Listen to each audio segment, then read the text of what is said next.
Soundstripe. Soundstripe.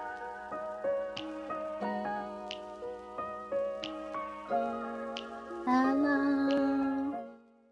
Hello. Good morning, afternoon. I don't know. Wait, let me. Okay, I'm adjusting the background music. I don't want it to be too loud or too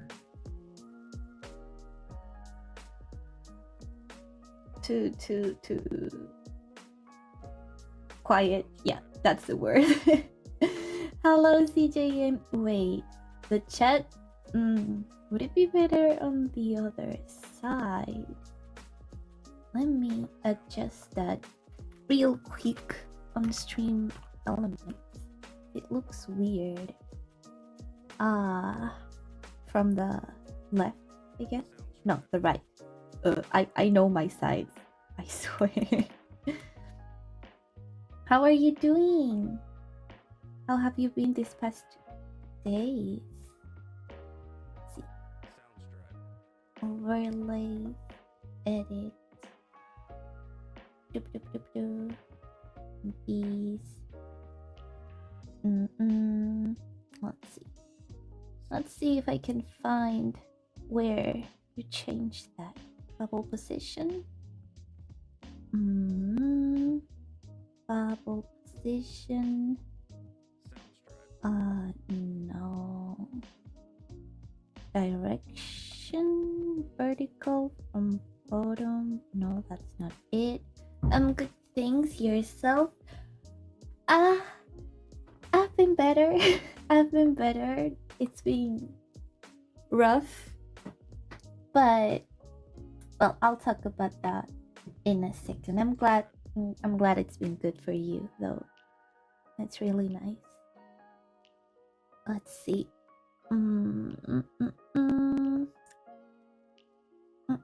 Have you done something fun? Let's see.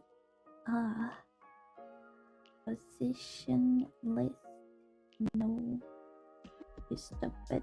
Blah blah blah. Animation maybe. No. I feel like I am at the right place. I'm just not seeing the option. Let's see. Right. Vertical. Left. Vertical. Top. Horizontal. No.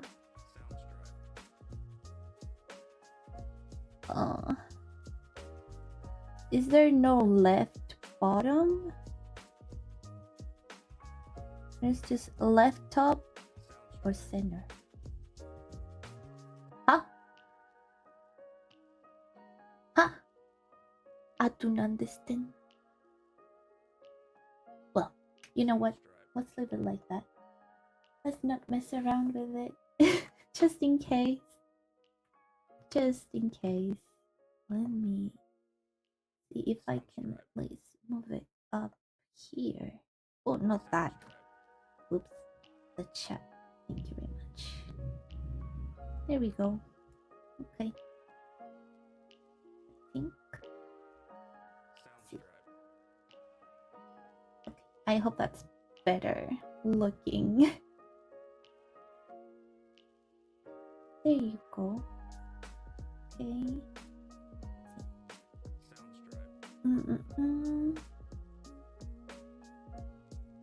You saw the Minecraft film? How was it? Was it good? It was like a football atmosphere instead of a quiet cinema. Well, I guess people were super excited for the movie, right? Must have been like, it's been a pretty hyped movie.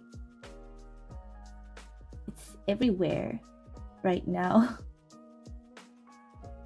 It was terrible, but in all the right ways. Please elaborate. Terrible, like, was it bad, but it was so bad it was funny, or how was it? By the way, can you believe I like 15 minutes before stream, I realized I didn't have any scene set for chatting nor a chat overlay, so I did it fast as freak. And this is the best I could come up with in such a short amount of time. It will probably be better next time I do a chatting stream, but goddammit. Ah, for real. I'm such a mess. How could I forget about that? At the beginning, I was thinking on playing more Fields of Mystria, but I think I'm a bit too exhausted to play any games right now. Flat characters, poorly paced, predictable plot. But Jack Black saying random Minecraft item was big comedy. Damn. Damn. So it was saved only from one actor, is what I'm getting. If it wasn't for Jack Black, it would be a flop, maybe. Oh, it was pretty good overall. Nice. But it's something. If you had fun, then I'd say it was worth watching the movie, right? Right. Let's see.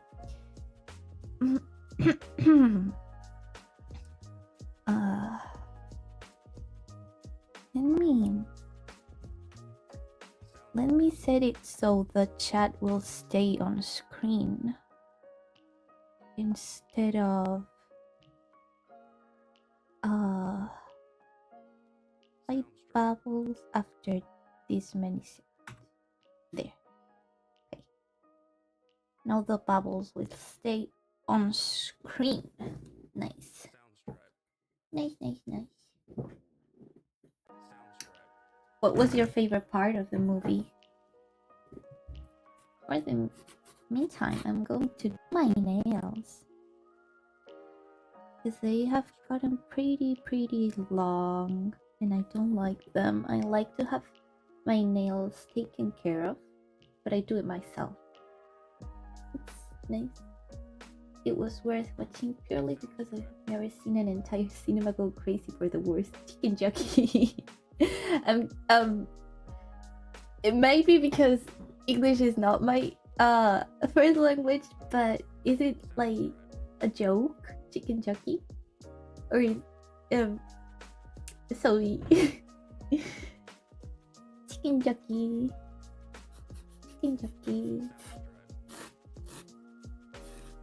Sounds funny.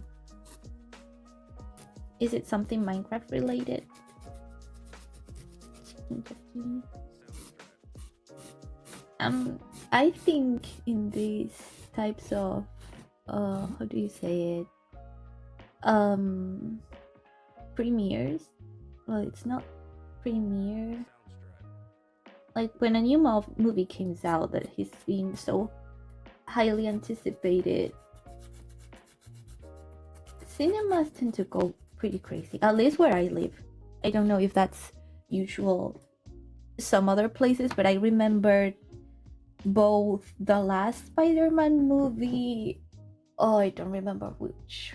The name. The one that featured both Andrew Garfield and what was the name of the other actor? Something Max something. Well, all the Spider-Mans. People went crazy hyping that movie up, and every time something excited happened, people would scream and clap, and it was super fun. In the Mario movie too. In the Mario movie, I remember like it was a pretty mixed older quote unquote people and children. Yeah, Spider-Man No Way Home, right? That one. And it was nuts. It was super funny. It makes it so much more enjoyable because it's like a big group of people enjoying the same thing and sharing the reactions and all of that. Even if you go alone or just with someone else, it feels like you are all hanging out. A big, big, big group of people. I think it's fun when that happens. It's like when in scary movies, someone gets scared or startled, like when something happens and just one person reacts and everyone laughs. I think it's kind of endearing when a bunch of strangers share something like that.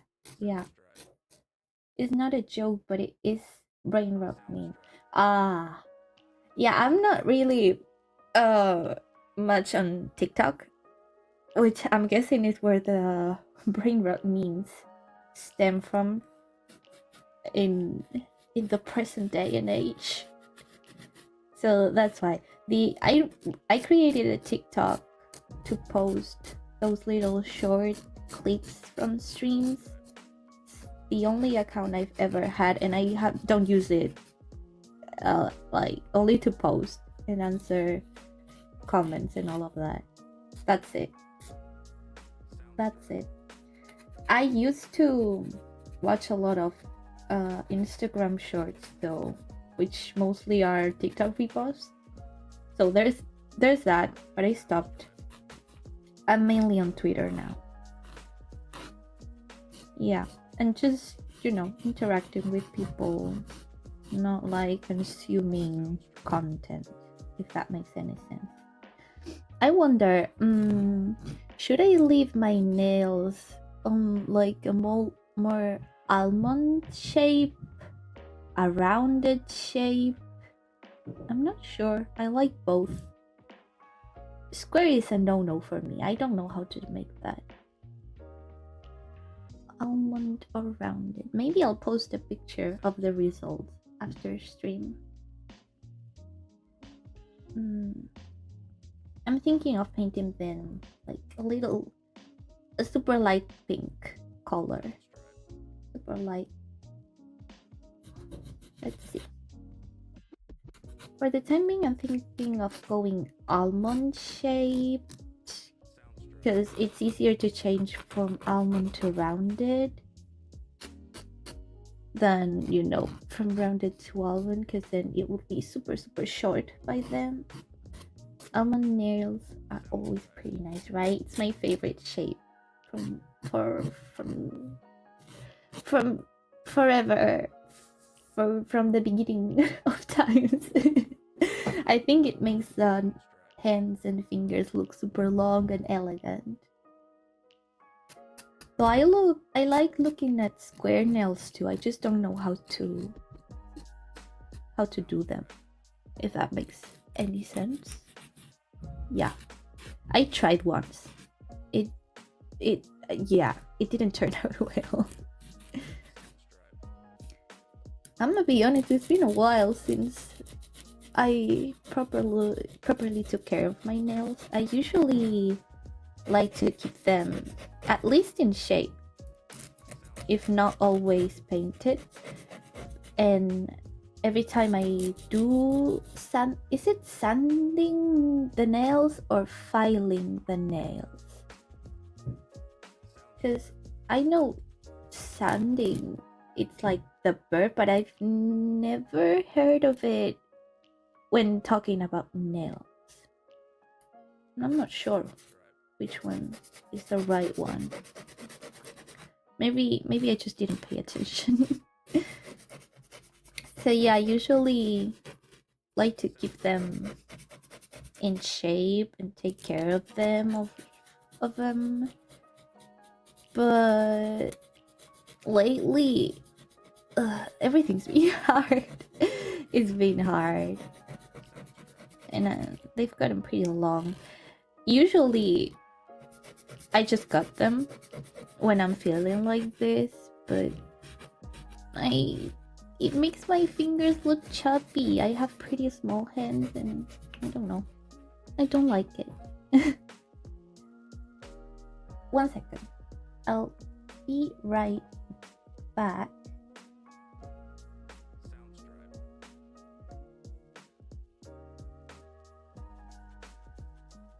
Okay, I'm back. Sorry about that. Both work, but filing I think is more accurate. Okay, yeah, I thought so. Thank you. Thanks. So yeah, in the end I just turned out to cutting them, but I don't like it. I don't like how that looks on me. Some people have pretty long, the transparent part of the nails. They have long nails, and even if they cut them really short, it looks pretty.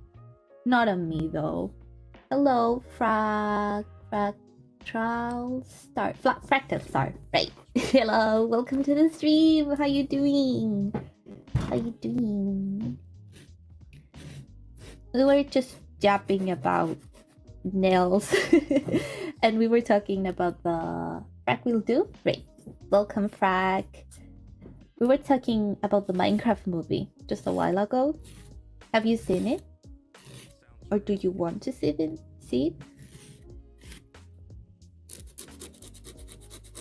So yeah. And besides like keeping them in shape, I usually like to put some vitamin oil and almond oil on my nails and cuticles. Yeah, I love that. I love taking care of my nails.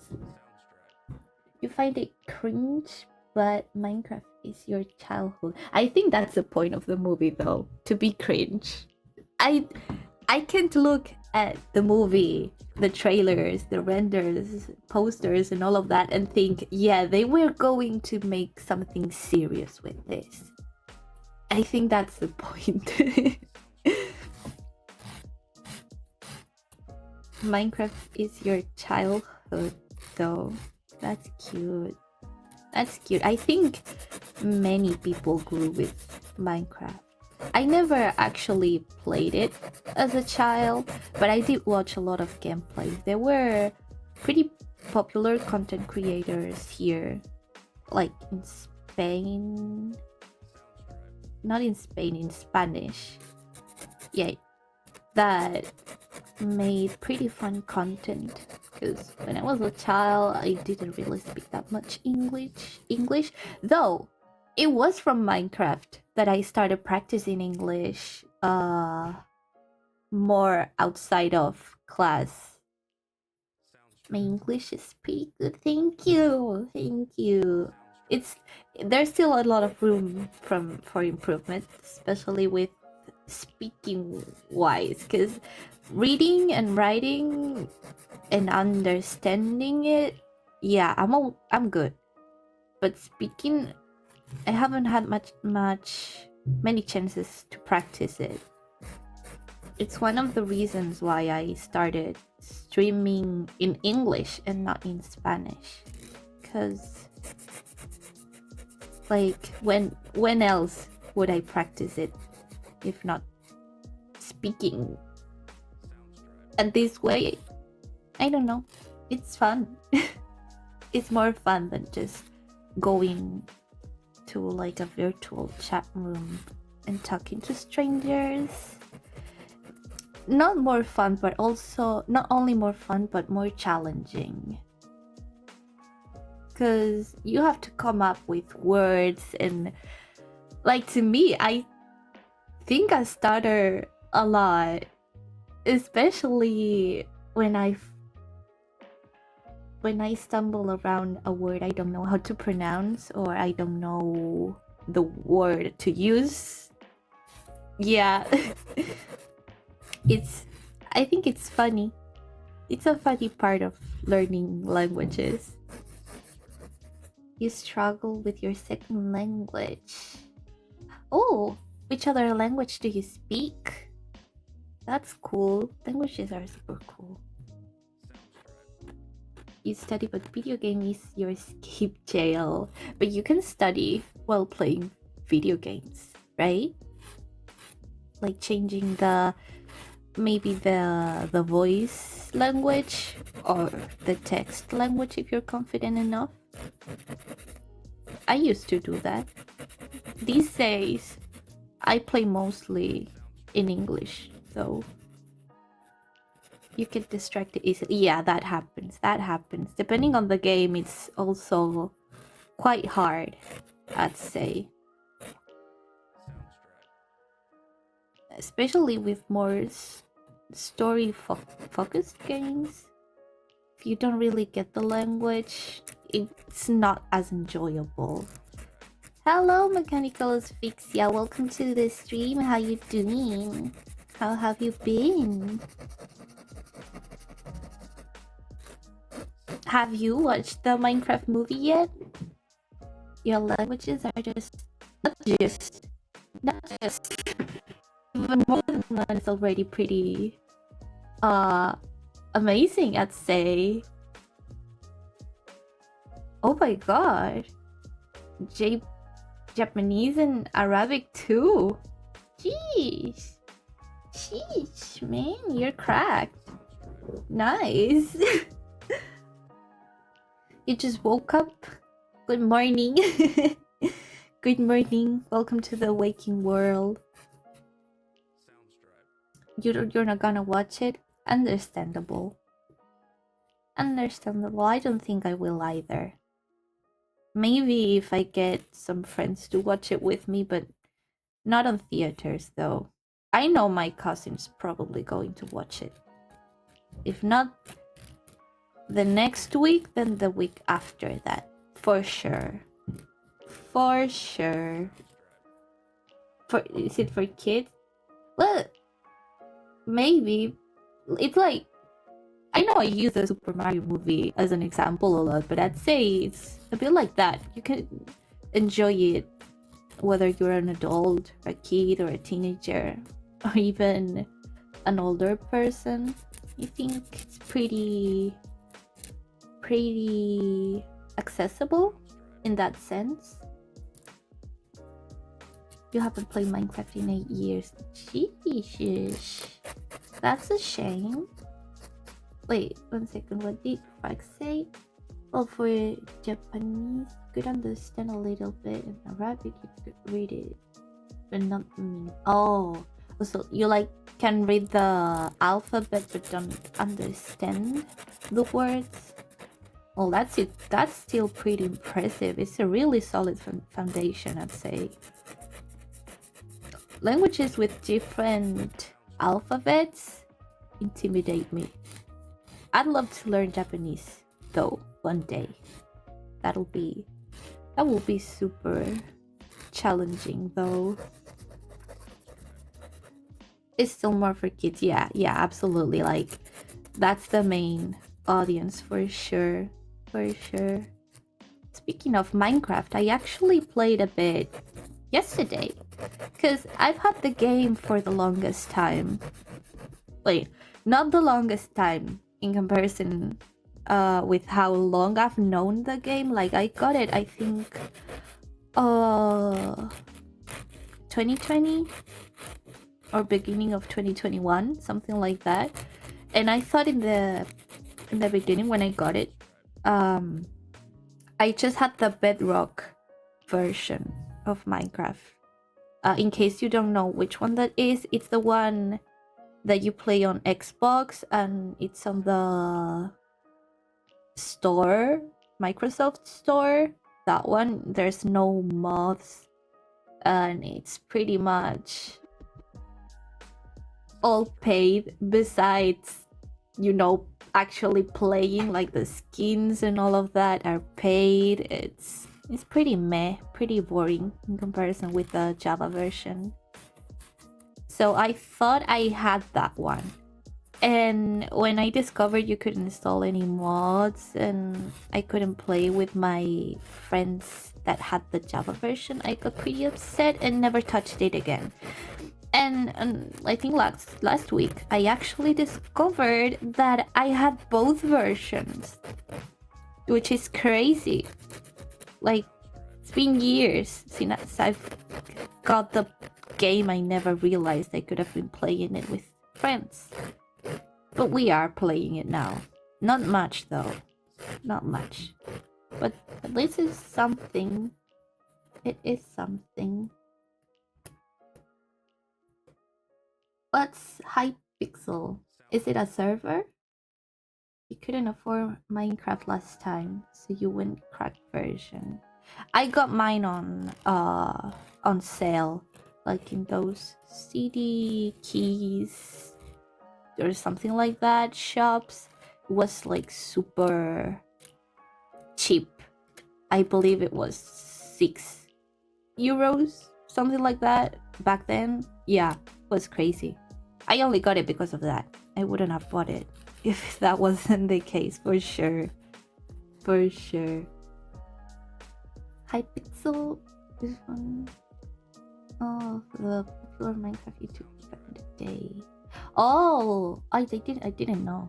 Guess it's English, like an English influencer. So when I was younger, I didn't really look into many English YouTubers. Now it's pretty much the opposite. I don't watch Spanish YouTubers.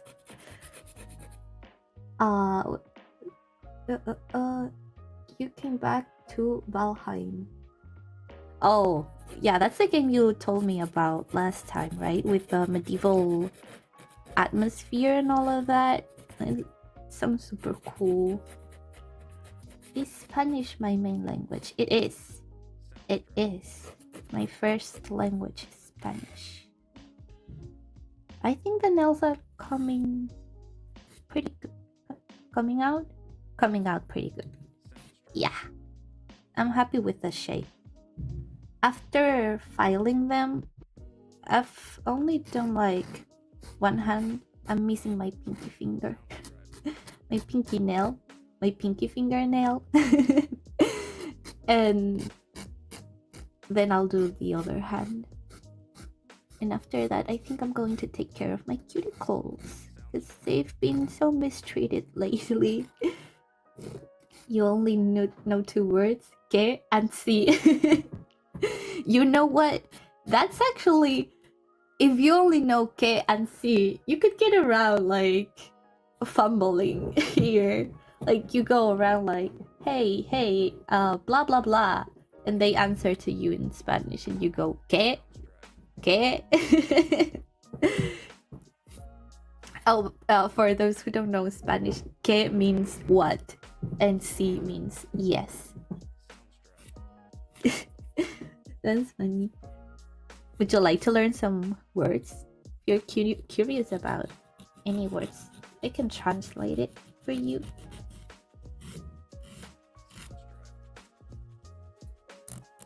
F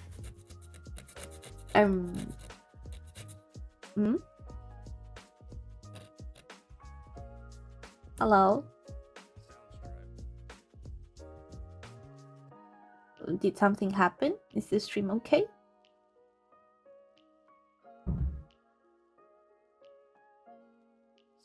Huh? Actually, any common words? Hello. Oh, you mean the word hello. Oh my god. Yeah, hello is hola. Hola.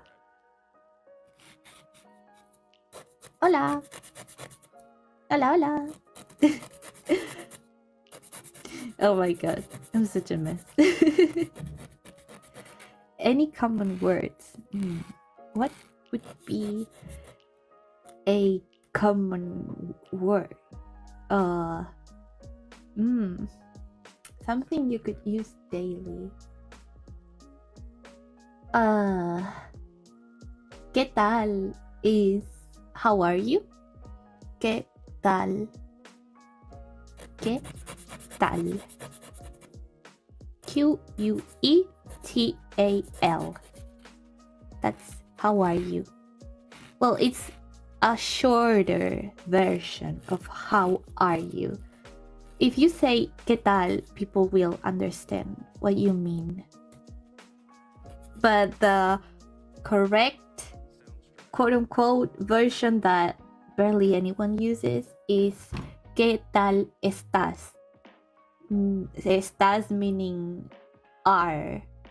Because the verb to be in Spanish, it's different things. Like there's different meanings for the verb to be in Spanish actually. Like it doesn't translate to one thing. It depends on the context. For example, to be wait, let me think.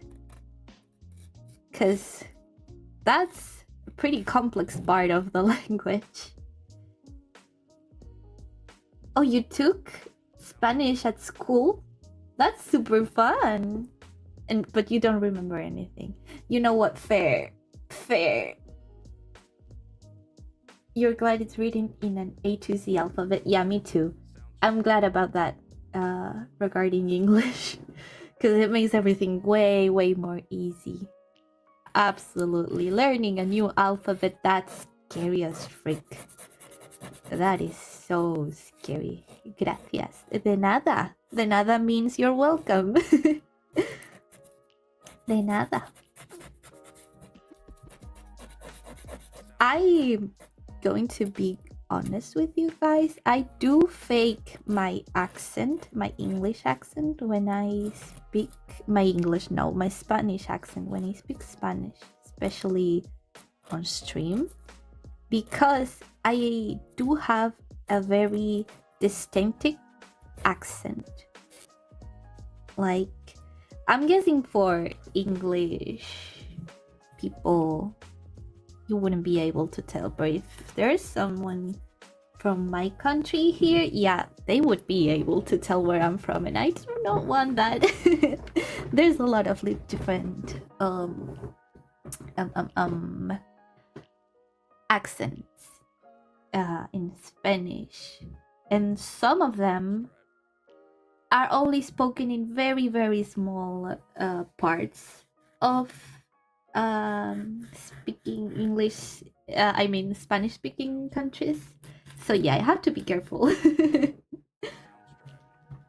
Some school force you to learn languages just because it isn't enough for the some schools force you to learn languages just because it isn't enough for the class, as in class capacity of student. I don't think I'm understanding that.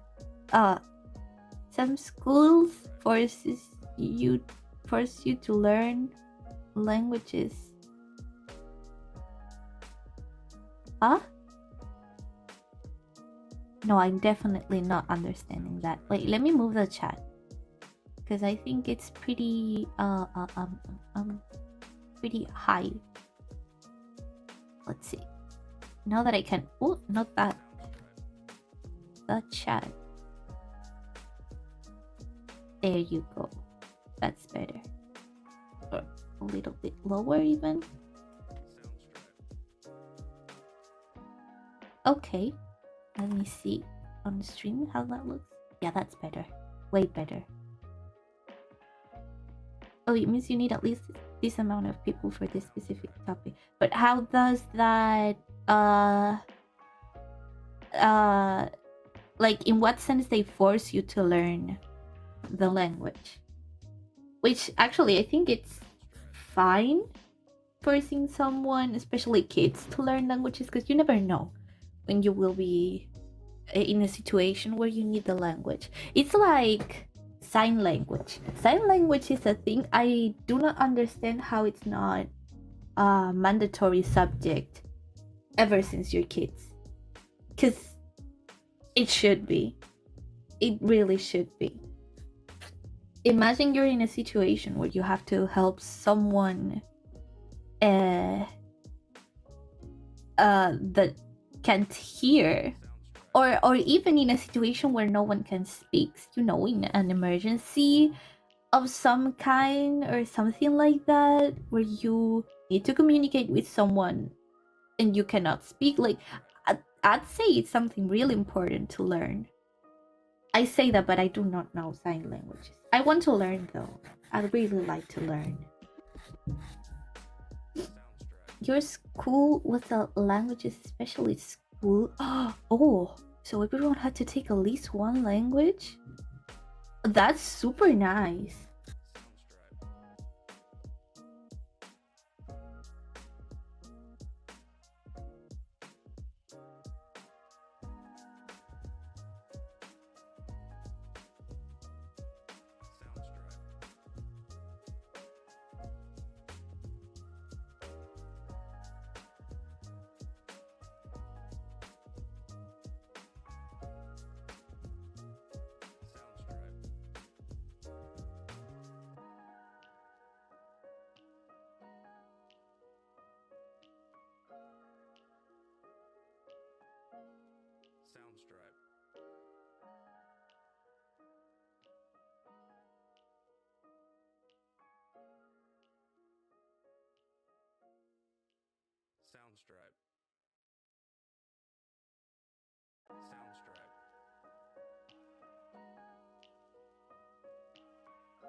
Okay, sorry. My mic for some reason got disconnected. I swear to God. I swear. Okay, there we go. Sorry. I was saying that in my school, like in my second to last school, in which I got in. Gotta get ready to work. Okay, take your time. Take your time. Yeah, I went into the school. I got into the school by age 10, and there I had to learn both English and German. And actually, it's something I'm pretty sad about, because I was really good at German. Like, I'm talking highest score student. But some stuff happened when I was how old was I? I think 14 years old. 13, 14 years old. Around that time.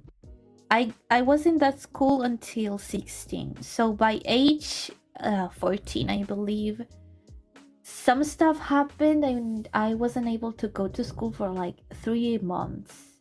And when I got back, of course, the classes had progressed quite a lot. People were learning new things and all of that. And for me, with my state back then, it was really hard to keep up the pace and compensate for the time I wasn't able to go to school. So I gave up. And I've forgotten basically everything about German. Yeah. Like, I know how to count to 10, and I know how to say whipped cream, which is Sahne, if anyone's curious. But that's about it. I'm good at pronunciation, though. I'm really good at picking up different languages' pronunciations. You had to take French. Ew, that's foul. Ew.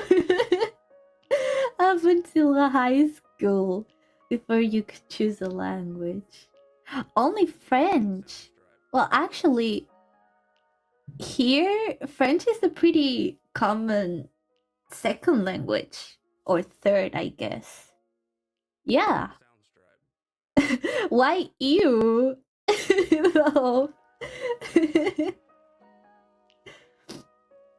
Oh my gosh.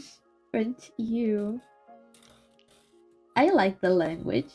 It sounds cute. No, Cute's not the word. Elegant. Sounds very posh. I like it. Don't know about the French in France, though. Never went there. Don't know any French people. So I know the fame they have. Don't know how true that is. Your English.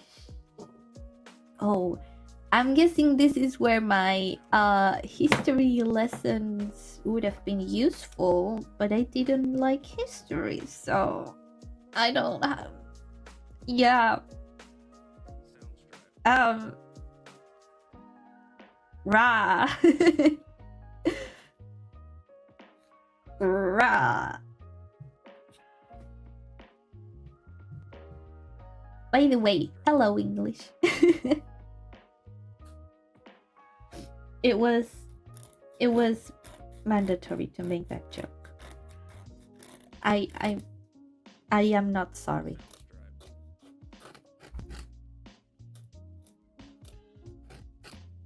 I am not sorry. Yapping and doing my nails is making me go so slow. Spanish sound. I think Spanish flows nicer than French. Really? Really? Not the other way? Well, I'm guessing this is where accents come in. It depends on the accent. Because not where I live, from what I know, there's accents that sound more like, how do you say it? More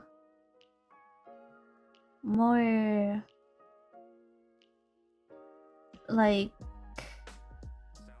tuck tuck tuck tuck with like the Z, S, T, H, all of that.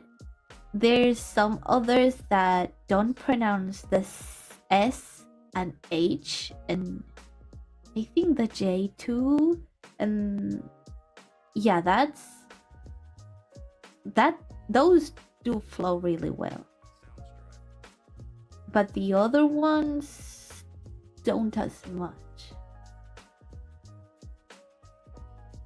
Yeah, I guess it depends, but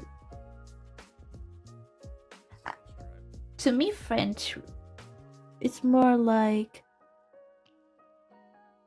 soothing.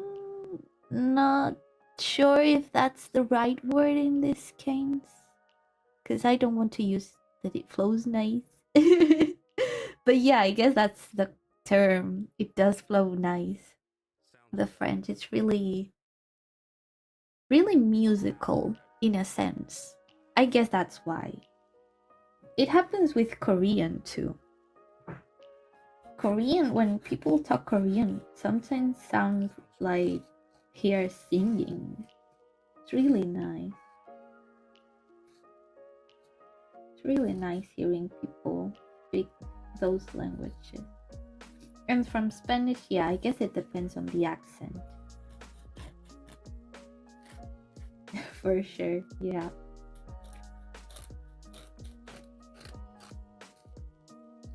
By the way, do you oh, you fell asleep again? Oh my gosh, you sleepyhead! Get up! Get up! It's late.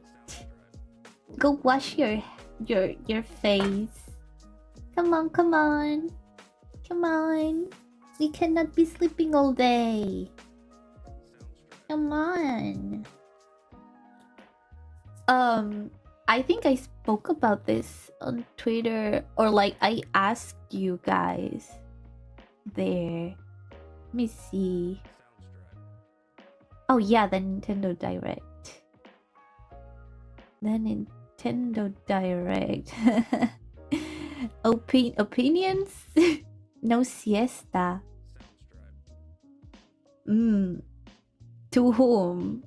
To Asphyxia or to me? Played Valheim till 6 a.m. Bad. Bad. What about your sleep schedule? Nah, nah, nah, nah, nah. This cannot be. Nah, nah, nah, nah, nah. We can be gamers, but we have to be healthy too. It's dead? What's dead? Oh, the Nintendo. You think it's dead? You just don't sleep during the week? No way. Oh, you're asleep. No way. That can't be. Bruh. Nuh-uh. Then go sleep, please. Like, you need to sleep to function. You need to. You can just hear the stream on the background if you want to. But please get rest. You go to bed at like 5 a.m. and go to uni at 9.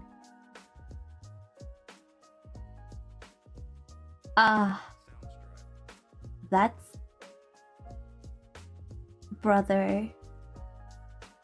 That's not very healthy at all. But you know what? I don't judge, but please do take care of yourself. Sleeping is really, really important, trust me. It is super important in more sense than just what we are conscious about. Because there are some ways you can actually feel the lack of sleep hitting you. There are other ways you won't even notice until the harm is already done. How much Red Bull? Do you guys drink energy drinks? You don't. Okay, that at least that's something. That's something. I don't like them. I don't like sparkling drinks, any of them. So that kind of makes me drink healthier somehow. Because, you know, most sodas, I think sodas and sparkling do go always together. I don't drink carbonated. Is it sparkling or carbonated? Or it's the same? I think it's the same. Yeah, I don't drink any of those. I just resort to water, sometimes juice, but usually bottled juice is super sweet, and I enjoy the juice, I guess, more acidic rather than sweet. I like lemon, for example, or kiwi. Yeah, that kind of fruits, you know. I love them. I do add lemon to everything. You prefer milkshakes? Oh, milkshakes are really, really good too. I love milkshakes too. Those are really yummy. What do you make your milkshakes with? Sparkling is more American. Carbonated is more British. But they basically mean the same. Oh, great. That's the thing when learning English as a second language. You just mix up American and British words and pronunciations, and at least to me, I cannot differentiate between them. I do know some words are from the UK and others are from North America. but not always. Not always. I did learn English with a British professor, though I think that may influence a bit, but since then, basically every influencer and YouTuber and streamer and everything I watch is American.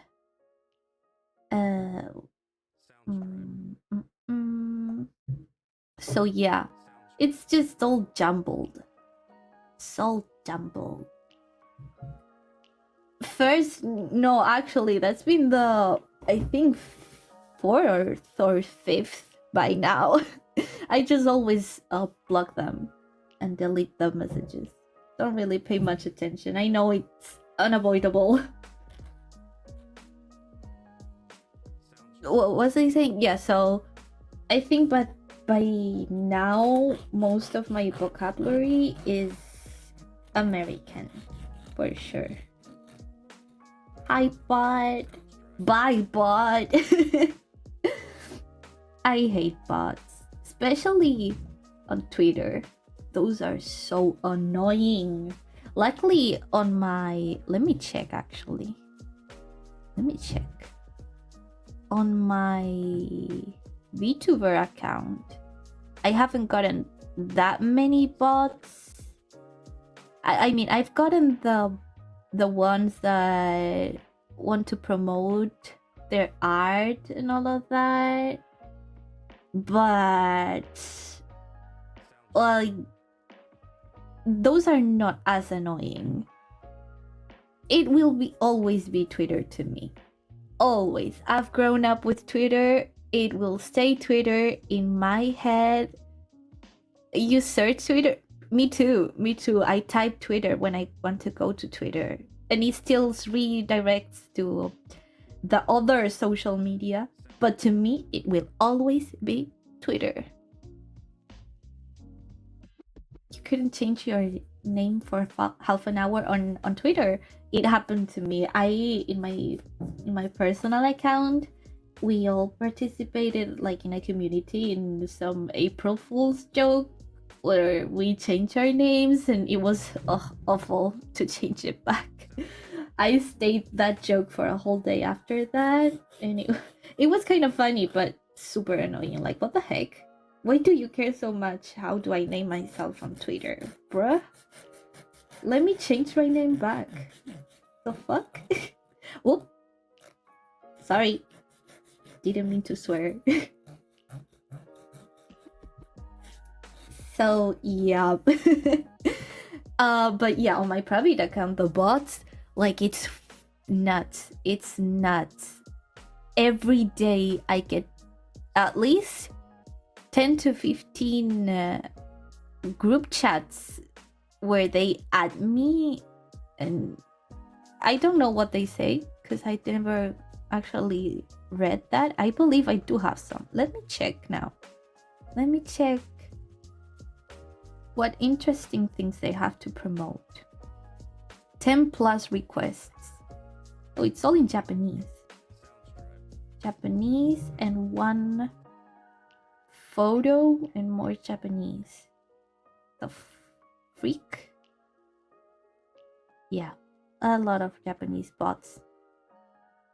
Don't know why though. It didn't let you do it until you change your profile picture. That's so weird. That's so weird. I don't know. Twitter is in shambles right now. It's the algorithm, it's a mess. The functions are a mess. And there have been so many questionable decisions made regarding it that don't make sense. Like, they took the voice tweets featured out. I don't know why. The chat in spaces is not live. The chat in spaces is like comments on the space, which are sorted by relevance instead of most recent by default. And also when you go look at the comments, your own comments will always show on top, so it's really hard to follow what they're saying. And yeah, it's weird. I always get irrelevant profiles recommended to me, always. And sometimes when I log in on a new device, tweets from those accounts will show up on my For You page. Accounts that have absolutely nothing to do with me, with where I live, with the kind of content I interact with. It's super weird. It's super weird. Counterintuitive? I think it is a real word. Let me look it up. Counterintuitive. Yeah, it is a word. A very complicated one.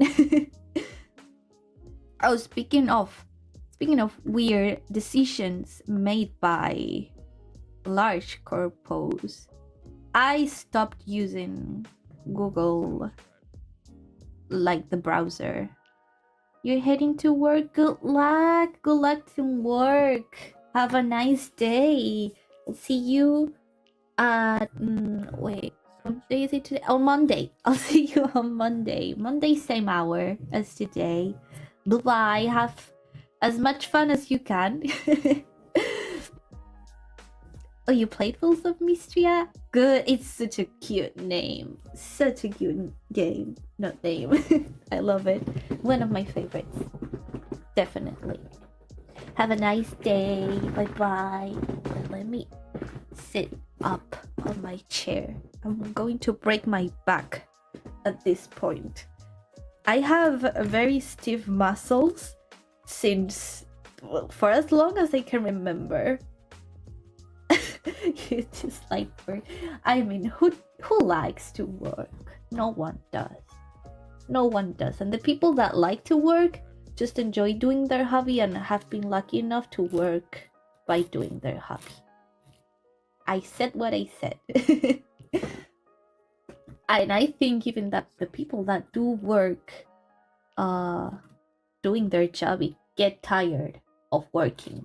So yeah, that's a universal experience.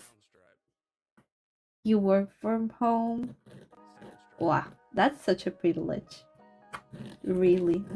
I've been thinking on looking for a here it's telematic work, like, yeah, work from home, but I don't really know what to look for or where.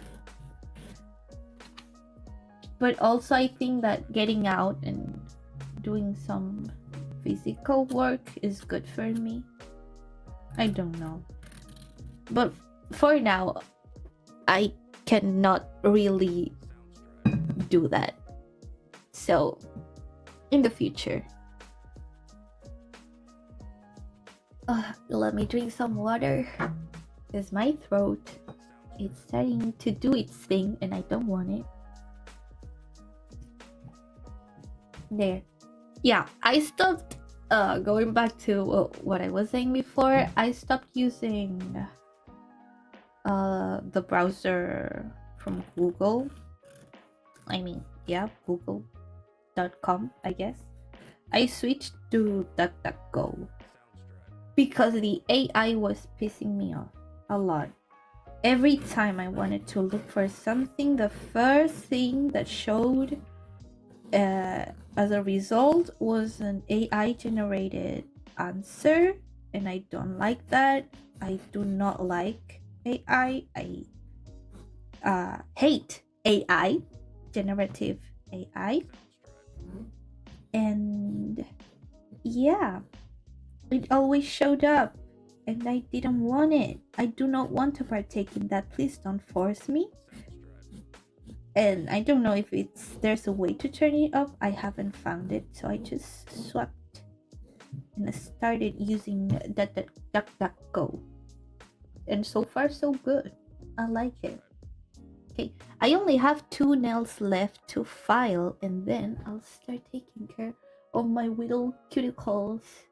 They are so bad. I usually just push them back a little bit and hydrate them, or what's the word when you put vitamin? It's not hydration, but yeah, that. And just pray for the best, because I'm too scared of cutting myself to actually get a scissor and cut them off. And I do not have those machines to do the dry filing them. It's like a machine that goes brrr on your cuticle and kind of files it off. It's weird. But yeah, I do not have that. And I'm too scared of cutting myself to do it by hand. So I just push them back. Oh, wait, I think I missed one nail. Oh no. I got distracted.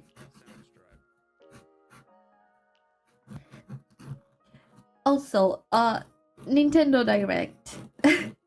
Have you guys watched it? Or are you not Nintendo fans? I did watch it live when it came out. And like, based on the trailer alone, I'm not going to talk right now about the news that came after that. Based on the trailer alone, it was pretty meh for me. Like, the performance improvement, it's always appreciated, I guess. That part is really nice. The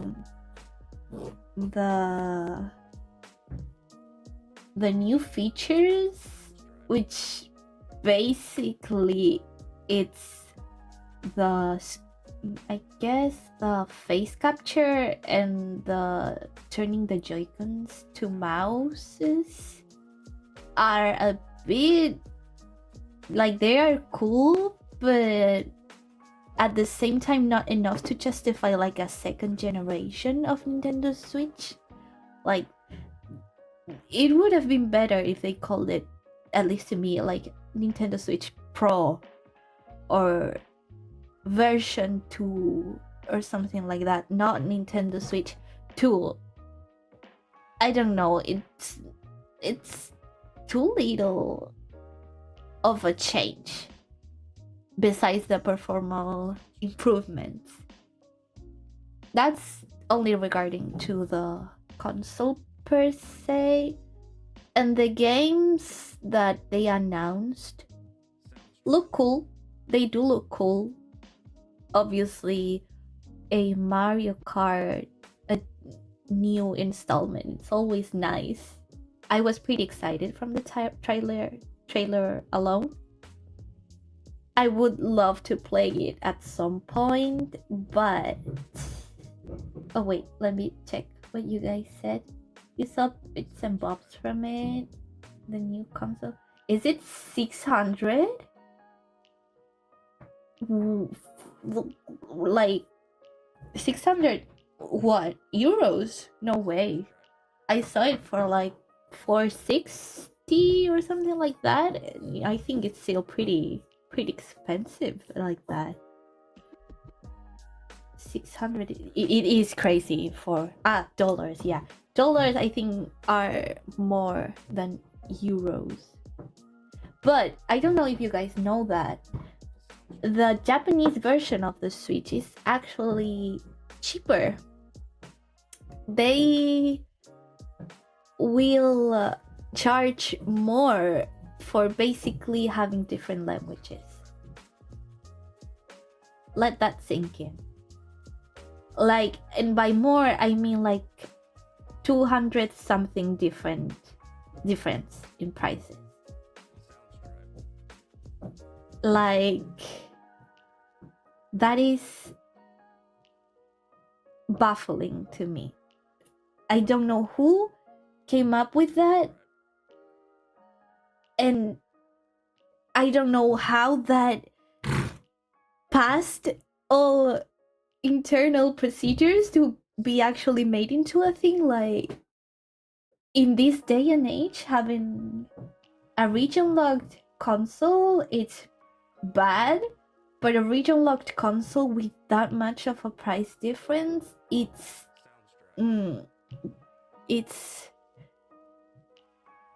I cannot find the words to describe that. To me, it's something very greedy. Very, very greedy. The main problem with Switch for you will always be game prices. Yeah, that's the other thing with the new Nintendo Switch. The price increase. Mario Kart in euros costs almost 90, like 89.99 euros. That's it doesn't sit well that a game like Mario Kart will be more expensive than Monster Hunter Wilds.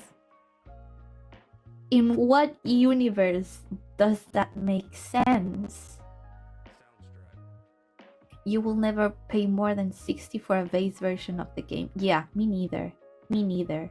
That's why I'm not getting the new console nor the new games, despite loving them so much. I've grown up with Nintendo ever since. I think I was 7 years old when I got my first Nintendo console. It was a DS Lite. And ever since I got the DSi when it came out for my birthday. Then I sold it and got myself a 3DS. And then I also got the Wii in between then. And I got, not the Wii U. The Wii U I didn't get. But I got the Switch, the normal Switch. And then I got the OLED version. And I also got myself, that was when I was already grown up. I got myself a 2DS XL. So it stings a lot being forced to let go of something that has been part of your life for so long. But it's just not possible for me. Like, it's not the reality I live in right now to be able to afford that. It's just not right. Yeah, and it's much worse for Russia because you don't have any regional prices.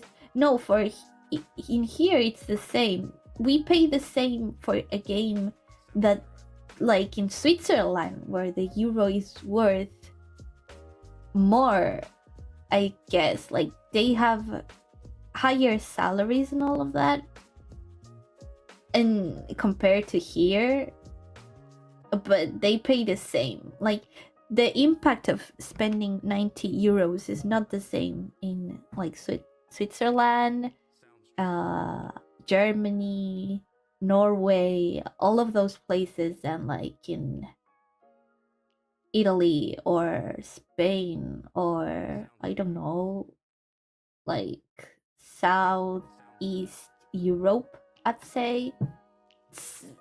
It's rough. It's really rough. Especially with in this day and age, like, bruh, and coming from Nintendo, that supposedly family friendly company, like, they have always been a bit expensive, but never as expensive or more expensive than Xbox and PS. Yeah, PlayStation in general. Yeah, I get that prices go up, but 90 euros for Mario Kart. 90 euros for a Mario Kart. It's just nostalgia tax at this point. Yeah, I guess it really is. It really is. I don't know, it sucks. It sucks. It really does suck. At this point, I'm just glad they haven't announced like a new Animal Crossing or a new Fire Emblem, which I know will come in the future. as a Nintendo Switch 2 exclusives. But at least not now. It maybe it will change in the future. Maybe. Who knows how this situation will evolve. I know people are not happy with the current state of the game prices, and at least for those who know, with the region price difference for the console price, like, because I've seen a lot of people say, yeah, no, the console prices are fine, it's the game prices that are a lot. But I don't think they know or have taken into consideration the difference between the Japanese Switch and the global or multi-language, that's how they call it, Switch. I think you'll have to buy as new Zelda come out. Yeah, me too. Like Zelda, Animal Crossing, and Fire Emblem, I think are the sagas that would probably make me buy the console. But it depends. It depends on when that happens, and I guess my situation, my financial situation. As of right now, the little revenue I have, I don't know if you could call it revenue, like it's not from streaming. But the little money I have, I've been investing. Well, I've been saving, of course, but I've been investing it. It's not really an investment. I've been spending it. Yeah, that's better.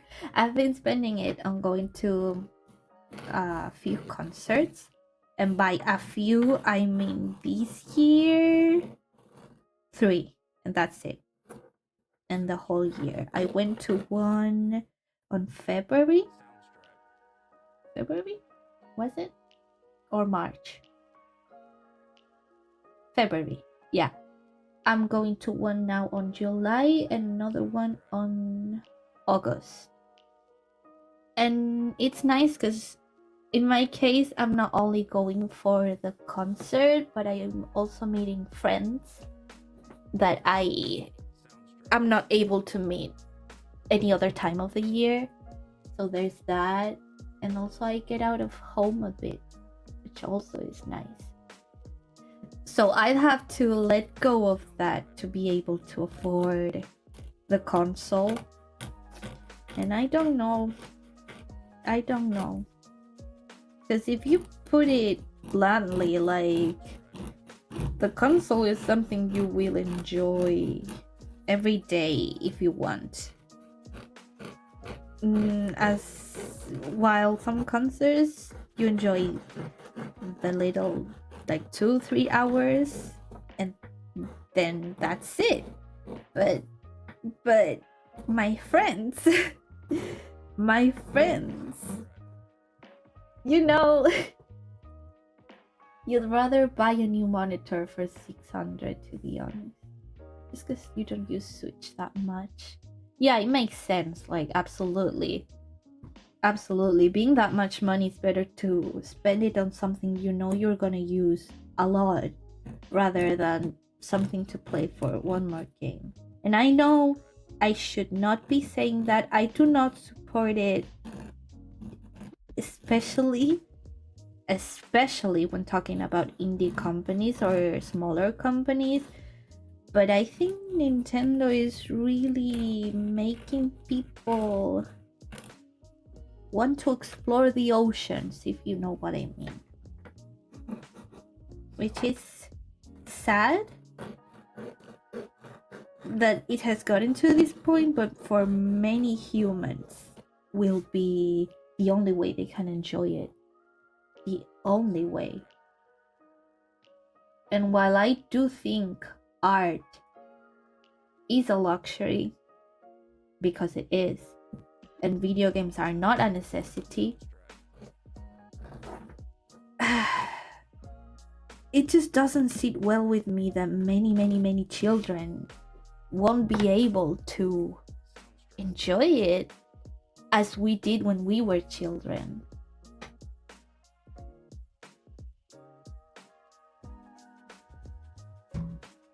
Ugh, water. I don't know, it's something that has made me really upset. I do understand where this comes from, like the increase in prices, but I do not understand how high they are right now. And I also do not understand the region lock again, because I know Nintendo Switch, like the one we have right now, is not region lock. I don't get why they went back to that. I don't understand that decision. Also, the manual for the console is paid. It's a paid manual. That's like, huh? Why? Why do I have to pay to know how the console works? Mm? super weird. Weird decisions. Really weird. I don't know, maybe I'll end up selling my current Nintendo Switch to be able to afford the Switch 2 once a game I'm actually interested in playing comes out. That's probably what I'll end up doing, sadly, because I do love my little Nintendo Switch. I do love it, but we'll have to part ways at some point, given the current situation with the prices and all of that. I'm a bit worried about the compatibility, because I haven't checked on the page, but they did say most games will be compatible, but why not all of them? I don't know. I don't think a used Switch will cost that much. Yeah, but like it's 100 less for a Switch 2, you know. Like it will make it more affordable to me. And you know, there's that. I don't think I will use it once I get the Switch 2, or if I get the Switch 2, my OLED. So it doesn't really make much sense to keep it, but still, 100 at max, or one game if it's 90. What do you mean? 100 at max, like the cost of a Switch, a used Switch? No, I think it can go for higher. I do know that the Nintendo Switch is the very first ones they released. There were some batches that were exploitable. I don't know if those are more expensive despite being the oldest. I'd have to check. But the rest, yeah, probably 100, 150 max,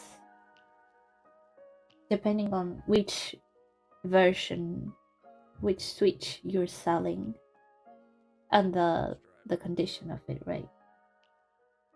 One game will cost 90 for the new Switch. Yeah.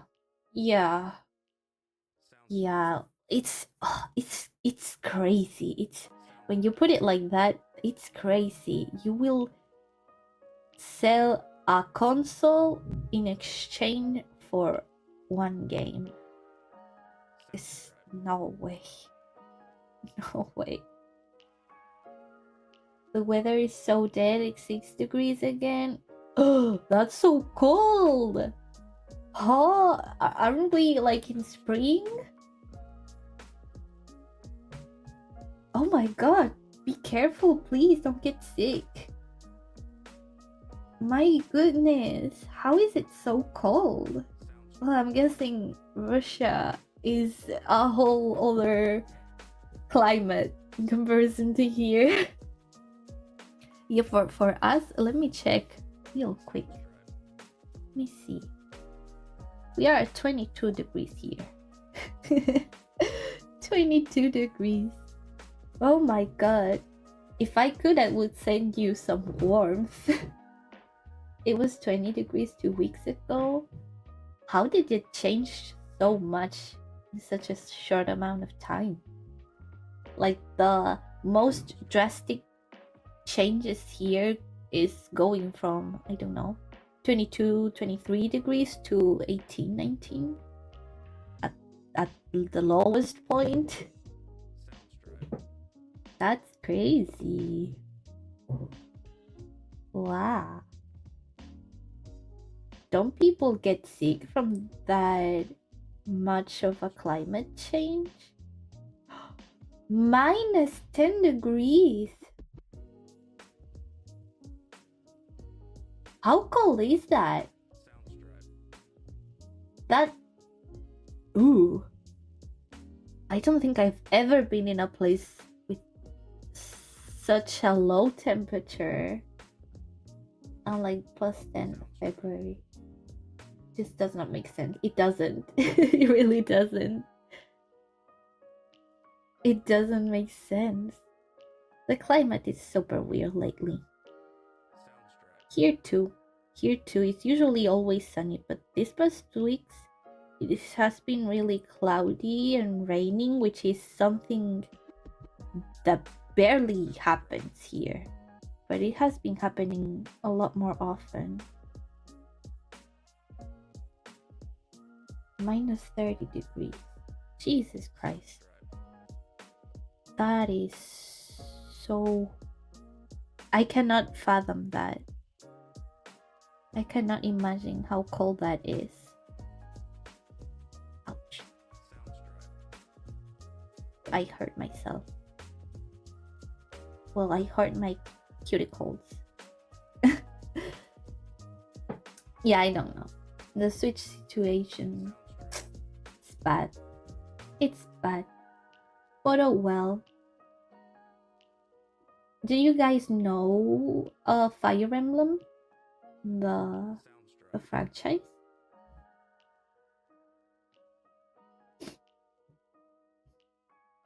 Oh my gosh.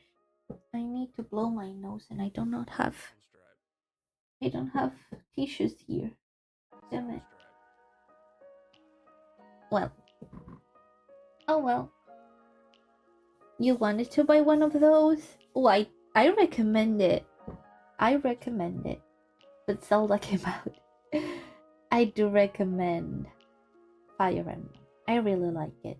I haven't been able to get much into the last Fire Emblem Engage, but Three Houses I really enjoyed.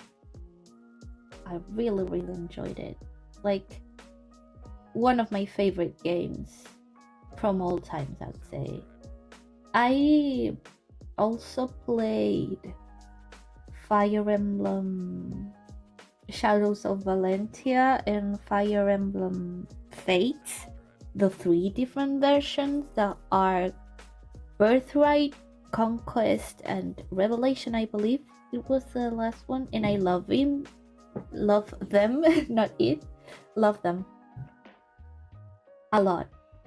One of the main characters, that's called Azura, is one of my favorite characters overall from every game I've ever played. I like her a lot. And the theme song from Fire Emblem Fates, I have it downloaded on my phone and played it a lot, as much that my mom actually kind of learned it. That's how much I've played it. Now she unironically likes it and asks me to play it from time to time. I started playing Fire Emblem Awakening too, but I never finished it. Never got around to finish. Maybe sometime. It's been hard for me to actually sit and play games, especially games with story. So I don't know. I'll have to wait till I get a bit better to be able to enjoy that again. It's kind of sad, but it is what it is. It is what it is. I'll just have to deal with it. Let's see. One more nail and I'm done with pushing my cuticles back, and I'll start putting some oil and massaging my nails. So I asked because I don't know if you know Fire Emblem Heroes, which is like a Fire Emblem gacha game, mobile gacha game, because they announced a new banner where all the main family, if you could call it that, from Fire Emblem Fates Conquest got turned into children, and it's so cute. I uninstalled the game because I didn't play that much, but I'm wondering if I should install it again only to pull for these characters because they look so damn cute. You only saw that one beat 'em up game. Fire Emblem beat 'em up. Which one? I don't. Wait, let me. Is there one of those? Emblem beat them up.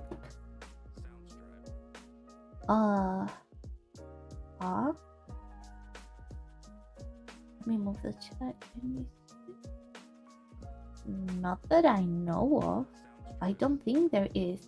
I know the scream from where you attack in Fire Emblem Heroes does kind of look like a beat 'em up, but it's not. Maybe you're talking about that? Let me look it up. Fire Emblem Heroes. If I put it like that, gameplay maybe. Gameplay. Let's see. If I find a screenshot of what I'm talking about.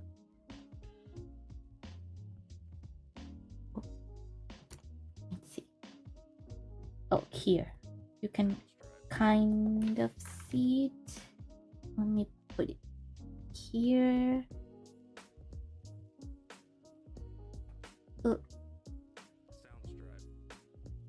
That. Is that what you're talking about?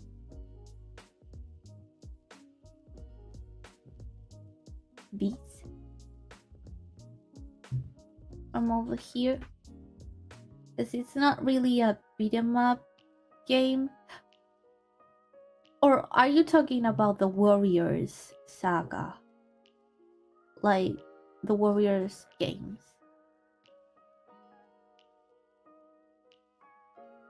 Maybe you're talking about the Warriors game. Fire Emblem Warriors. The Three Hopes, maybe? It's the most recent one. Oh yeah, those. Yeah. I do have it. Haven't played it. Did bought it, haven't played it because yep, once again, story games are kind of hard for me or have been hard for me to play for a long time right now because my concentration sucks. And when I do get my concentration back, I usually pick up a book rather than pick up a game. That's why Infinity Nikki and Fields of Mystery are some of the games I play the most.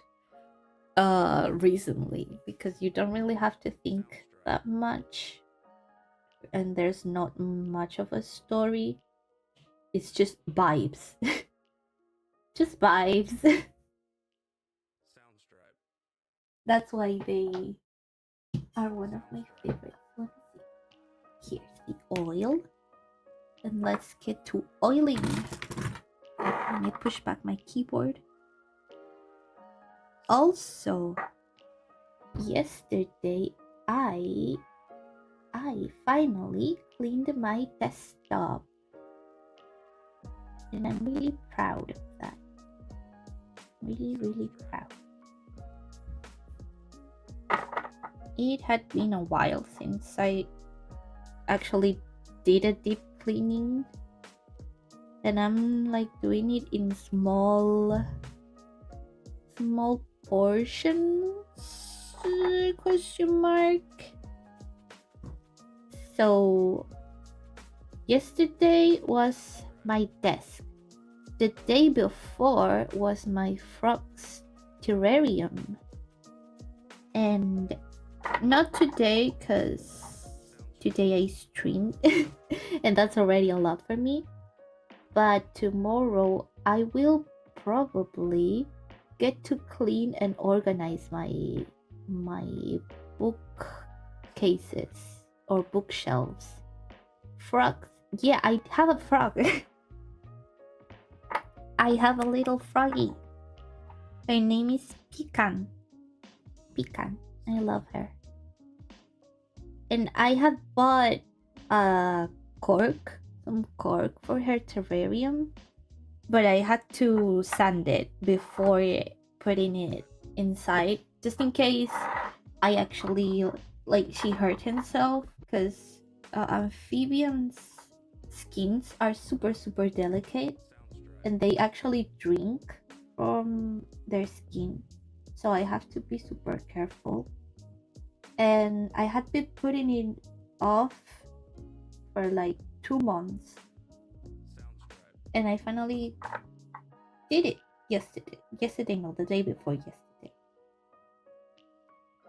So yeah, that was good. It was an achievement. Little steps. She's how do you call it, a painted bullfrog, Asian painted bullfrog. It's a really beginner friendly species to have, kind of like the Pac-Man frog or the tomato frog. They are so cute. They are also called chubby frogs in English, like a more common name, I guess you could call it. Wait. Okay, yeah. And I love her. She's so fun. They are not really an active species. They are burrowers, so she stays hidden for the most part. But when she does come out, she's so funny. She's so funny. I love her. I also have 2 cats and a turtle. I love them all. I really like animals, as you can see. There we go. I put oil on all my nails. Nice. Now I'll just massage them for a bit so that the oil gets absorbed. Wait, I just realized I have to wipe away the oil before painting my nails, but I didn't bring any cotton discs with me. My bad. My bad. Oopsie daisy. And yeah, my bookshelves will be next, and I have a ton of books. So that will take a while to clean. Not to clean, but to organize. Cleaning won't take that long, for sure. But organizing, I already have, because I've been slowly buying different sagas I want to read, and some I have, or I am reading. And I had like a whole shelf for my favorite author that's full already, and she released a book this week. And I'm already, I think, 2 books short from her releases. So there's that. Then there's another author I've been stacking up on books, and those are already like piling up. Like there's not only those standing vertical, I have some horizontal as well on top of them, and I had to have to reorganize that. Maybe use some more shelves for that. And yeah, there are some genres that aren't really well organized. I cannot come up with another synonym. So yeah, it's going to be a lot of work. You just buy books and forget to read them. Oh my gosh. You know, I can some not fully relate, but a bit. I do not forget to read them. I just don't. Like, I know they are there. I know I want to read them, but I don't. Because I think it has a word. Dysfunctional something. But yeah. There's that. Oh, was it 2 weeks ago? Or less? The new Hunger Games book released. Reaping on the Sunrise? Or Sunrise on the Reaping? What was something like that? Let me check. Sunrise on the Reaping. Is it? Yeah, Sunrise on the Reaping. And I was so hecking excited for that book. Like, I've been looking forward to it ever since it got announced. I love the Hunger Games a lot. So much. And it's here, right next to me. And I cannot get myself to read it yet. You mostly read online, so it's much easier. Yeah, I understand. Yeah, it is easier and more convenient. And cheaper. A lot cheaper. But it's kind of like the Nintendo thing, right? It's something that I've done ever since I was a little girl. So letting go of the physical books, it hurts. I do get ebooks sometimes. I do. Especially books I want to read, but I'm not like super hyper excited to read. Or some that I just want to I don't know the author or something like that. Those I do get on digital. But the ones that I know I'm gonna like or are from authors I follow, yeah, those I tend to get on physical. And there's the special editions that I do like to get to. So there are some books precisely from 2 authors that I have different copies of the same book.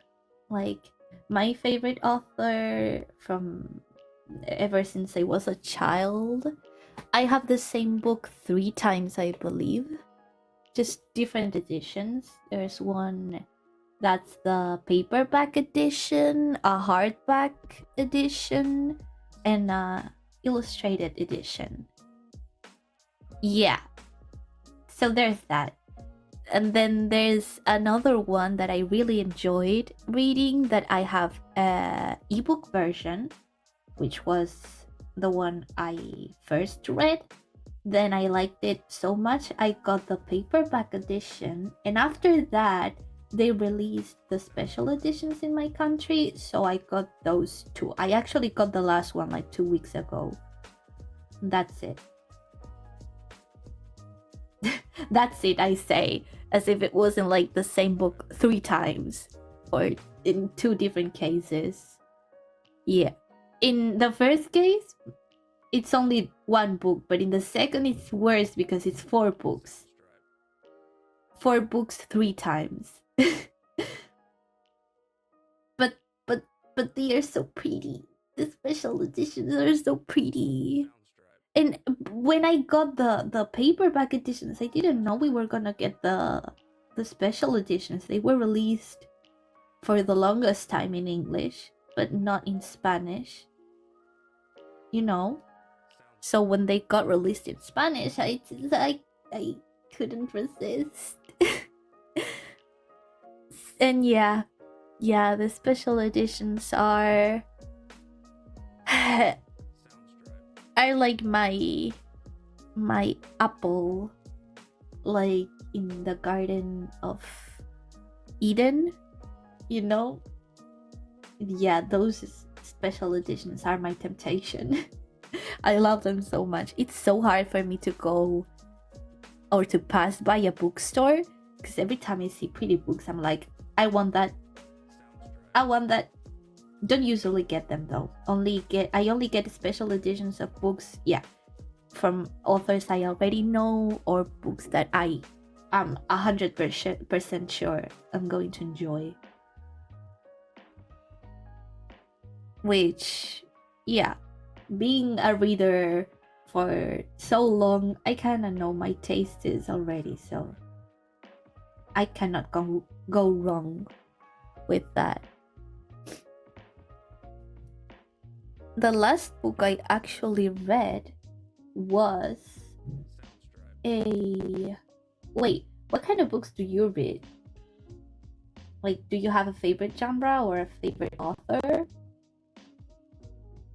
I usually tend to read fantasy or romance, and I do enjoy a lot of thrillers like noir. Those are really fun. You bought some manga after you read it online just for collection. You get me, right? You understand what I mean.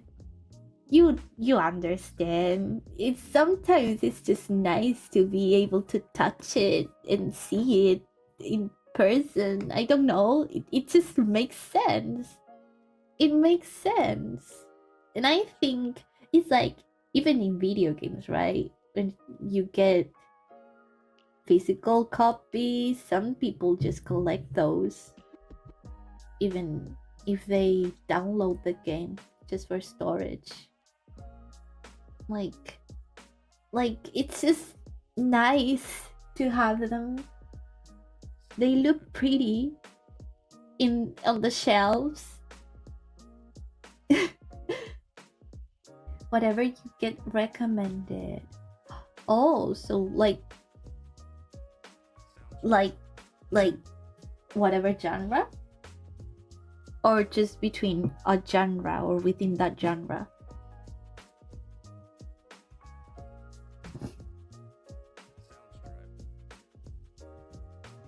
Because I have been recommended some books from genres I don't usually like to read, and like, I know myself, I know I am not going to enjoy it despite it being a recommendation, so I just don't read them. Because let's be honest, reading a book takes time. And I'm not about to waste it reading something I know I'm likely to not enjoy, right?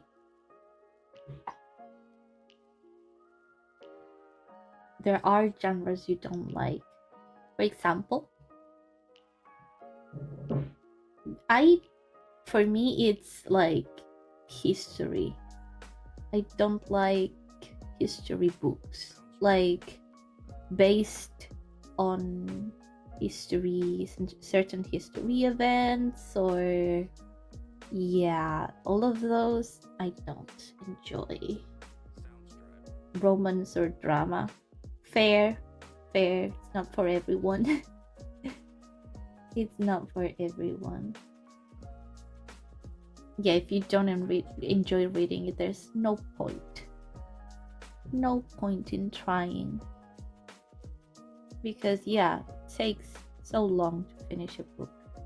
Well, it depends on how fast someone reads, but yeah, I'd say it's a pretty high time investment to just read whatever.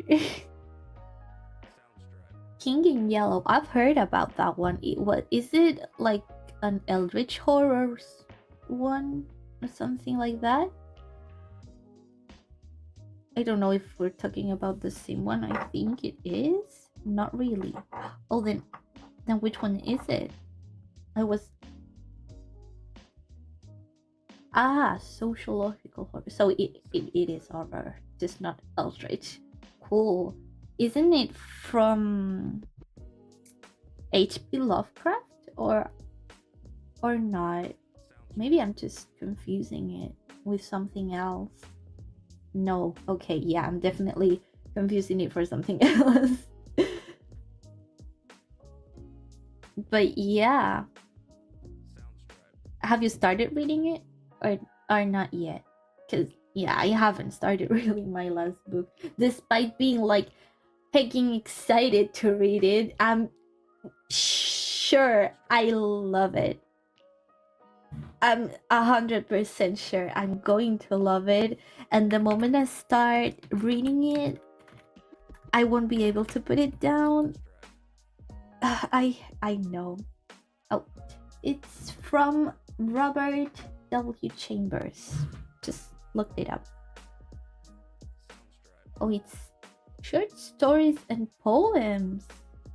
Supernatural horror. Oh, that sounds fun. I'm pretty digestible too. Nice. Oh, you'll have to tell me once you read it if you like it or not. Have you been liking it so far? It sounds super interested. You lost the book? How did you lose the book? How did that happen? Oh yeah, please do. Now I'm curious. I'm curious about what you think. It sounds really interesting. I do like reading horror too. Haven't read much, but the little things I've read, I have enjoyed. You carried in your backpack to read it in uni, and then maybe you lost it there. That would be a shame. That would be truly a shame. Do you have a favorite book? I know it's such a hard question asking for favorites. But like, is there something, maybe not a favorite one, but a book that really impacted you or something like that? I wouldn't be able to answer that question for sure. There have been books that have marked me depending on when I read them. I do have very, how do you call it, very fond memories of reading some books, but I don't know if I could call a book my favorite. Absolutely. Because there's this trilogy I read when I was like, how old was I? 8, 9 years old. that I thoroughly enjoyed. I do love it. I think I read it 3 times. Your favorite one is Greg and Arnold series. Wait, I haven't heard about that. About those. What are they about? I'm gonna look it up. Greg and Arnold by Robert shall key. The A, is it the AAAAs?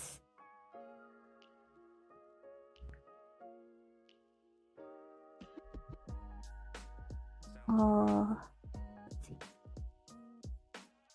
Oh, wait, it sounds fun.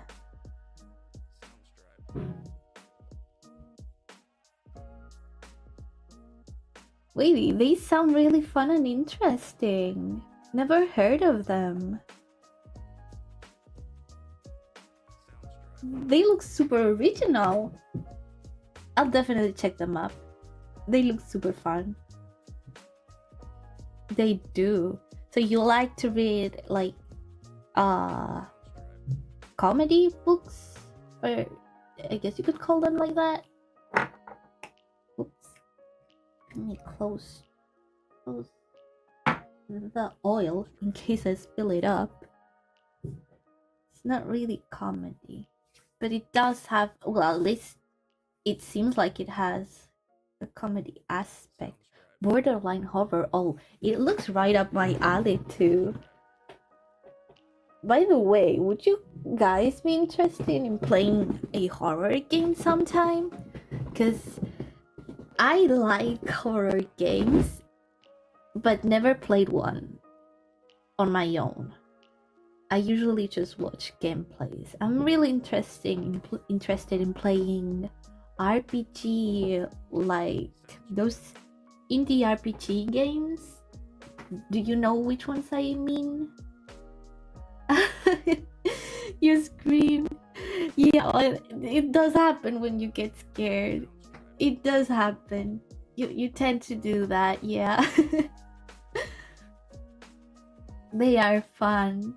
They are fun. I scream even in Repo. So imagine, and Repo is not even that scary. You can get startled and all of that, but that's about it. That's about it. Yes. Oh, I did play yesterday some Repo at night. Didn't play too long because I was super tired. I don't know how I even hanged on for as long as I did.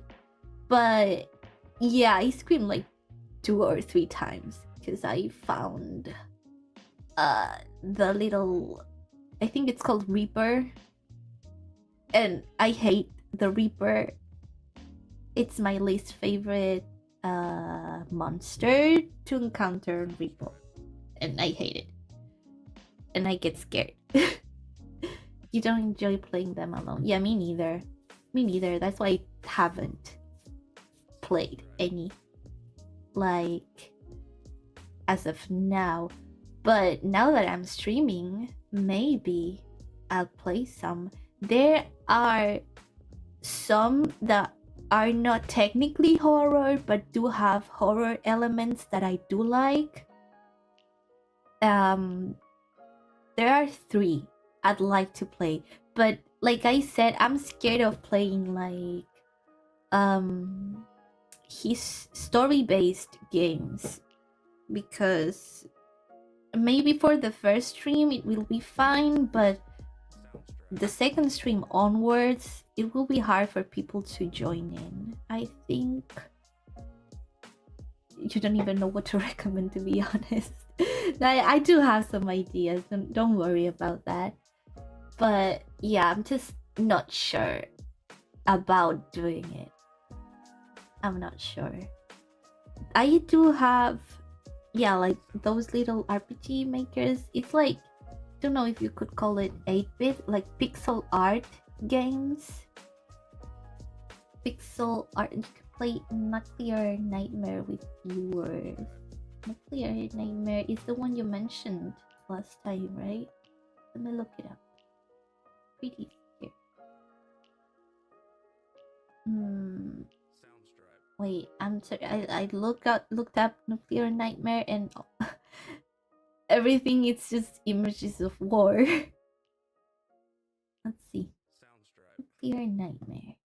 Venture forth as part of a specialized team of fellow players tasked with retrieving classified materials, evading the black goo virus, and the nightmarish entities it has spawned. So it's like kind of like Lethal Company. Oh, wait, looks sick. It looks sick.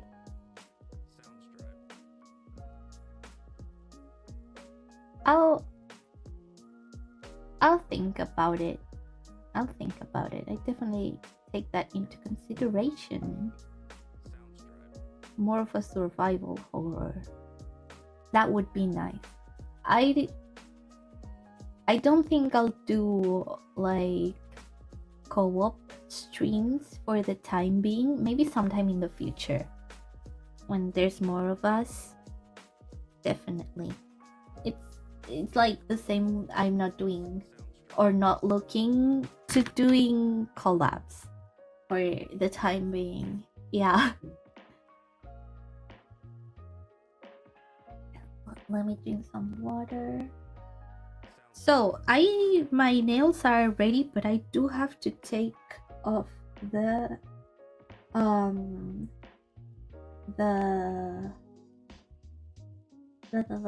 oil, because the nail polish will not stick if I don't add oil. So let me put this be right back, and I'll go look. Wait, it's white. No, you won't be able to see it in white. There you go. Be right back. Okay, I'll go take some cotton discs and I'll be right back. 1 second.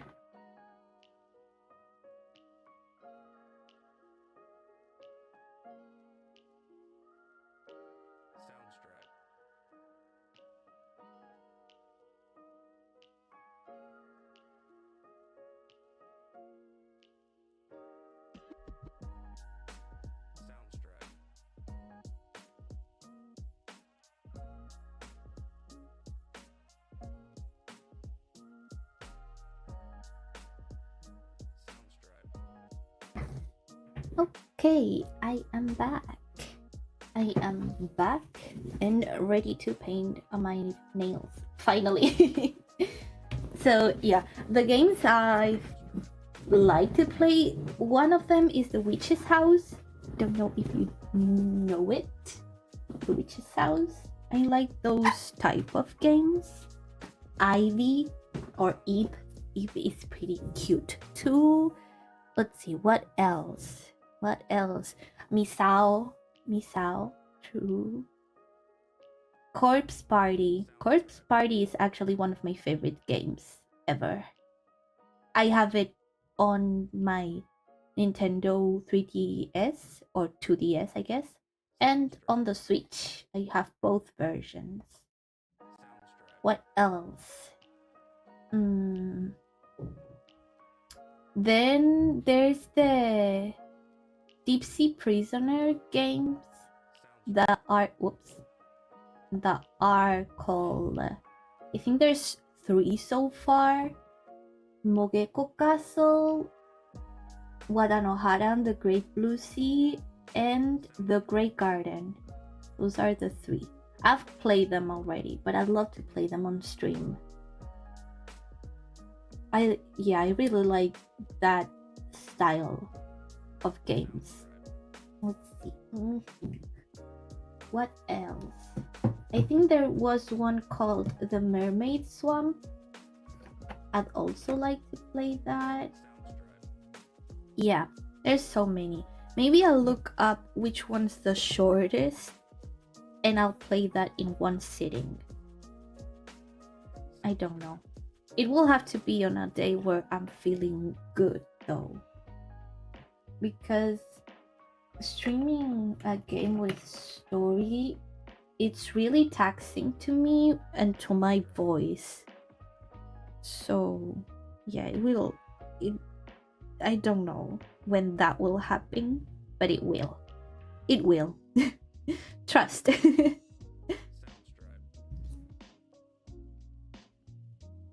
Yeah. Yeah. What else would I like to stream?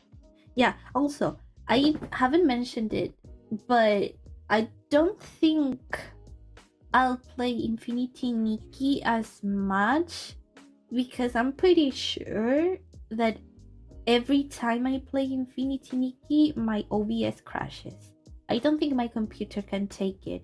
So I'll probably just play it when a new version comes out, and that's it. On like super low graphics or something.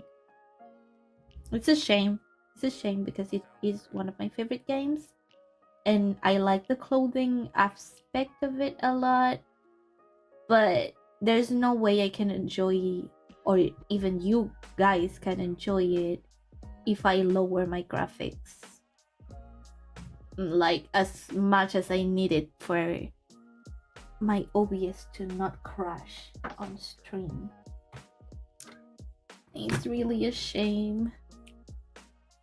And to be honest, the last patch wasn't that fun. I got really bored. The story was very meh. Very meh. And I don't know if you were able to notice it while I was streaming, but I was getting sleepy. That's how bored I was. You watch it from your phone so you can tell. Well, there's that too, I guess. If you watch the stream on a smaller screen, it won't be a problem to you. But it might for some. That's why. That is why.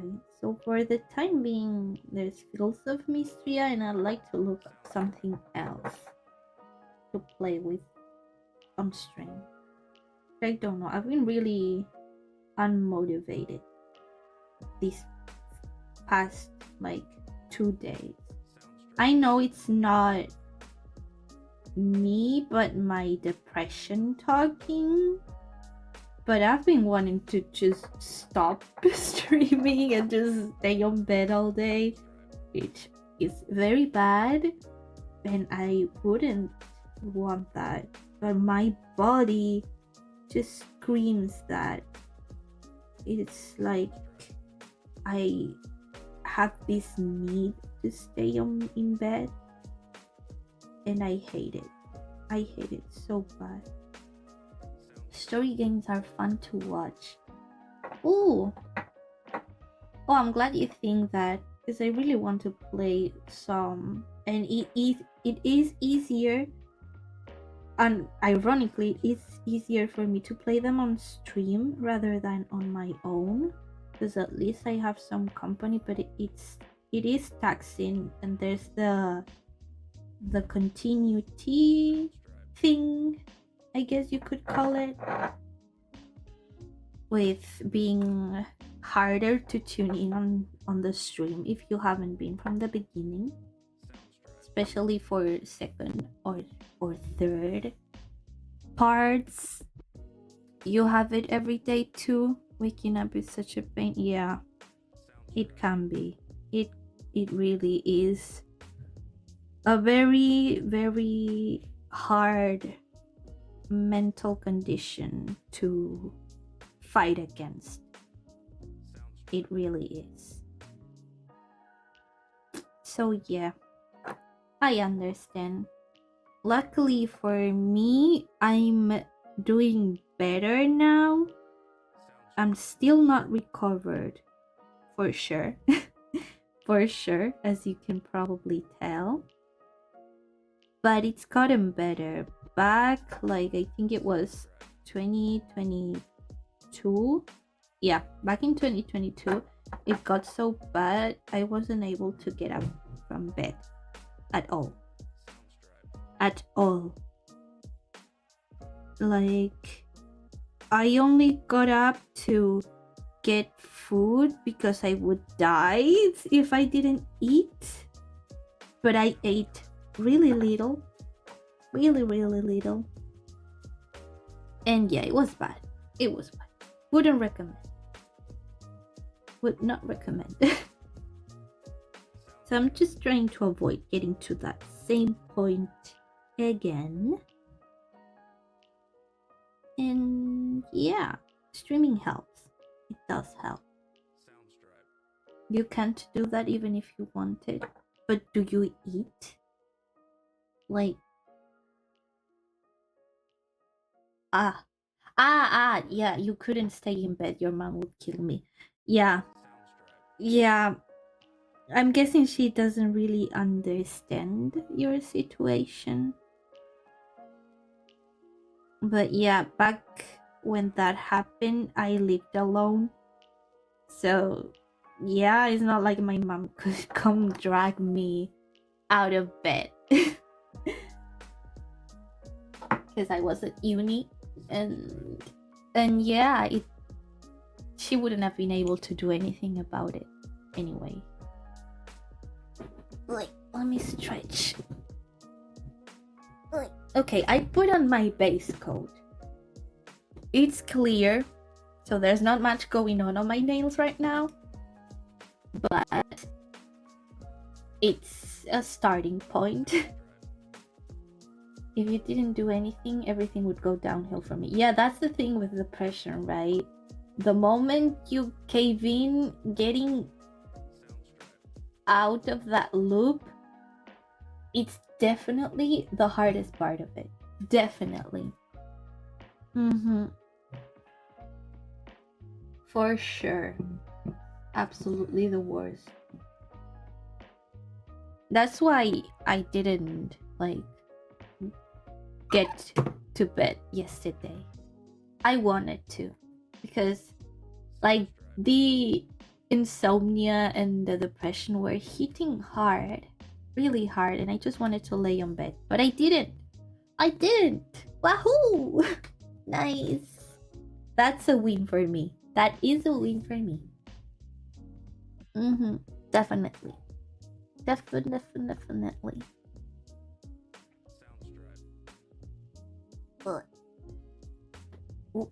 Did you hear that? That was my neck. Yeah. I mean, it is what it is. I guess we all have a lot of shit going on in our lives. Especially in this day and age. It's bad. It's really bad. But oh well. Also, was it yesterday? Yeah, I think yesterday when I cleaned my desk, because I kind of forced me to do something. After that, I was just KO. I was KO. But I did manage to clean my desk and organize it a little bit. And I have little figurines that I have collected little by little from blind boxes mostly. And I'm so happy to see my collection all together. Because before that, it was like all scattered around like my bookshelves and around my room. I do have one on my bedside table, but the rest of them are like right beside me right now, and I love them. They look so cute right now. I have one of them is like a bot figurine that my mom got me that is Chikorita, the Pokemon, because it's my favorite Pokemon. And I got super excited when I saw it on like a store, and my mom decided to give it to me. I didn't ask. I did not ask. I swear to God. But yeah, it was super nice of her. And then I have like from a little garden series of Pokemon blind boxes, I luckily got the Chikorita one, which was the only reason why I got this the blind box. Like it was the second try. On my first try, I got an Eevee and Voodoo one, which is super adorable too. Like with the Eevee and Voodoo one, it's like there are two planter boxes with plants, and Eevee is on top of one of them with a flower crown. It's adorable. And then in front of those planters, there's a little bucket, and Voodoo is in it. It's super adorable. Oh, and then there's also a little mailing box. And the Chikorita one is like a flower arch, and Chikorita is like playing with the flowers or something like that. So cute. Super, super adorable. I was so lucky to get Chikorita. It was the one I wanted. I love Chikorita. Like, it's not like design wise is my favorite, not even like from the anime or like the moveset or anything like that. It's just that Pokemon Heart Gold was my first game ever, and Chikorita was my first starter. And in that game, if you've played it, like the first Pokemon in your team would actually appear behind you on the map and walk behind you, and you could talk to it and it would say little things. And when I was younger, I got super attached to my Chikorita, and that's why ever since then it's been my favorite Pokemon. Not even the evolutions. Not even the evolutions. Just Chikorita. I love Chikorita. You only played Pokemon Go. Understandable, it's the most accessible Pokemon game ever. But if you could, I would totally recommend you try one of the mainline games. Absolutely. If it was up to me, I would recommend you tried maybe Pokemon Black and White. Those are really good. But it's not like a quote unquote true Pokemon experience because it has like a different Pokemon set. It doesn't have the same Pokemons as the rest of the games. But it's really good. It's really pretty. Visually, the music is really nice. The story too. The Pokemons are really cute. And yeah, it's definitely my favorite out of all of them. You don't like turn-based games that much? Oh, then maybe it's not the best choice for you. Maybe. But yeah, I just love Pokemon. I actually haven't played the last, I think, Scarlet and Violet I haven't played. And was there any before that? This besides Arceus, Legends Arceus, and the remake of Diamond and Pearl? I don't think there was, right? I haven't played any of them. After Sword and Shield, I haven't played any Pokemon. Played or bought any Pokemon game because I was quite disappointed and I heard it didn't get better. So I decided to save my money and, you know, not buy games I wouldn't enjoy just because of nostalgia or baseless hope that it would get better, if that makes any sense. But yeah, when I was younger, yeah, Heart Gold was my first Pokemon game. I think after that I got the Pokemon Rangers, Souls of Olmia. Olmia, I think. Let me check if that's the title in English. Shadows of Olmia, not Souls, I think. Let me see. Pokemon Ranger. Shadows of Olmia, yeah.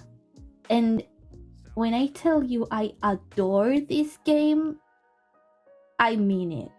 I love it so much. Still, to this day, I could play it again. I've played it 2 times already. I would play it a 3rd time. I love that game. Love that game a lot. It's not turn-based or anything. The gameplay gimmick, it's like you have this little capturer or something like that. It's like, how do you say this in English? I know Beyblade, but Beyblade is not the word. Let me look up the translation. A spinning top, I guess. Yeah, spinning top, like a Beyblade that you spin it around the Pokemon to make it know that you're friendly, and then they turn into your friends and like help you around. You can use their abilities to, let's say, break a log or a stone or stuff like that. And like the ranger function, it's helping people and Pokemon, and it's so good. I enjoyed it so much, so much. I wish I could play it on stream, but I don't have any. I cannot record the screen of my Nintendo, and playing it on an emulator, it's a bit hard because like you have to use the touchscreen to make these little circles around the Pokemon, and it's a bit uncomfortable to do it with the mouse. But maybe I'll try sometime in the future. I love that game so hecking much. I played it like even after completing the main story. I remember just going around and getting all the Pokemons. I even challenged myself to make a full evolutions team, and I did it. And then I didn't want to use any of their abilities, because once you use it, like the Pokemon returns to the wild, and I didn't want them to live, so I just literally walk around the whole map. It's a little like pixel art style game. I mean, like all old Pokemon games, and it's I love it. I enjoyed it so much, so much. I remember loving it enough to actually like look fan fictions based on the game, because the game, you start as a student in, like, I don't remember the name, but let's say just the Pokemon Ranger Academy. and like you have these classmates and all of that they join you there after you graduate as like your co-workers, and it's super fun. I just enjoyed it so much. Maybe I won't enjoy it as much now that I'm older.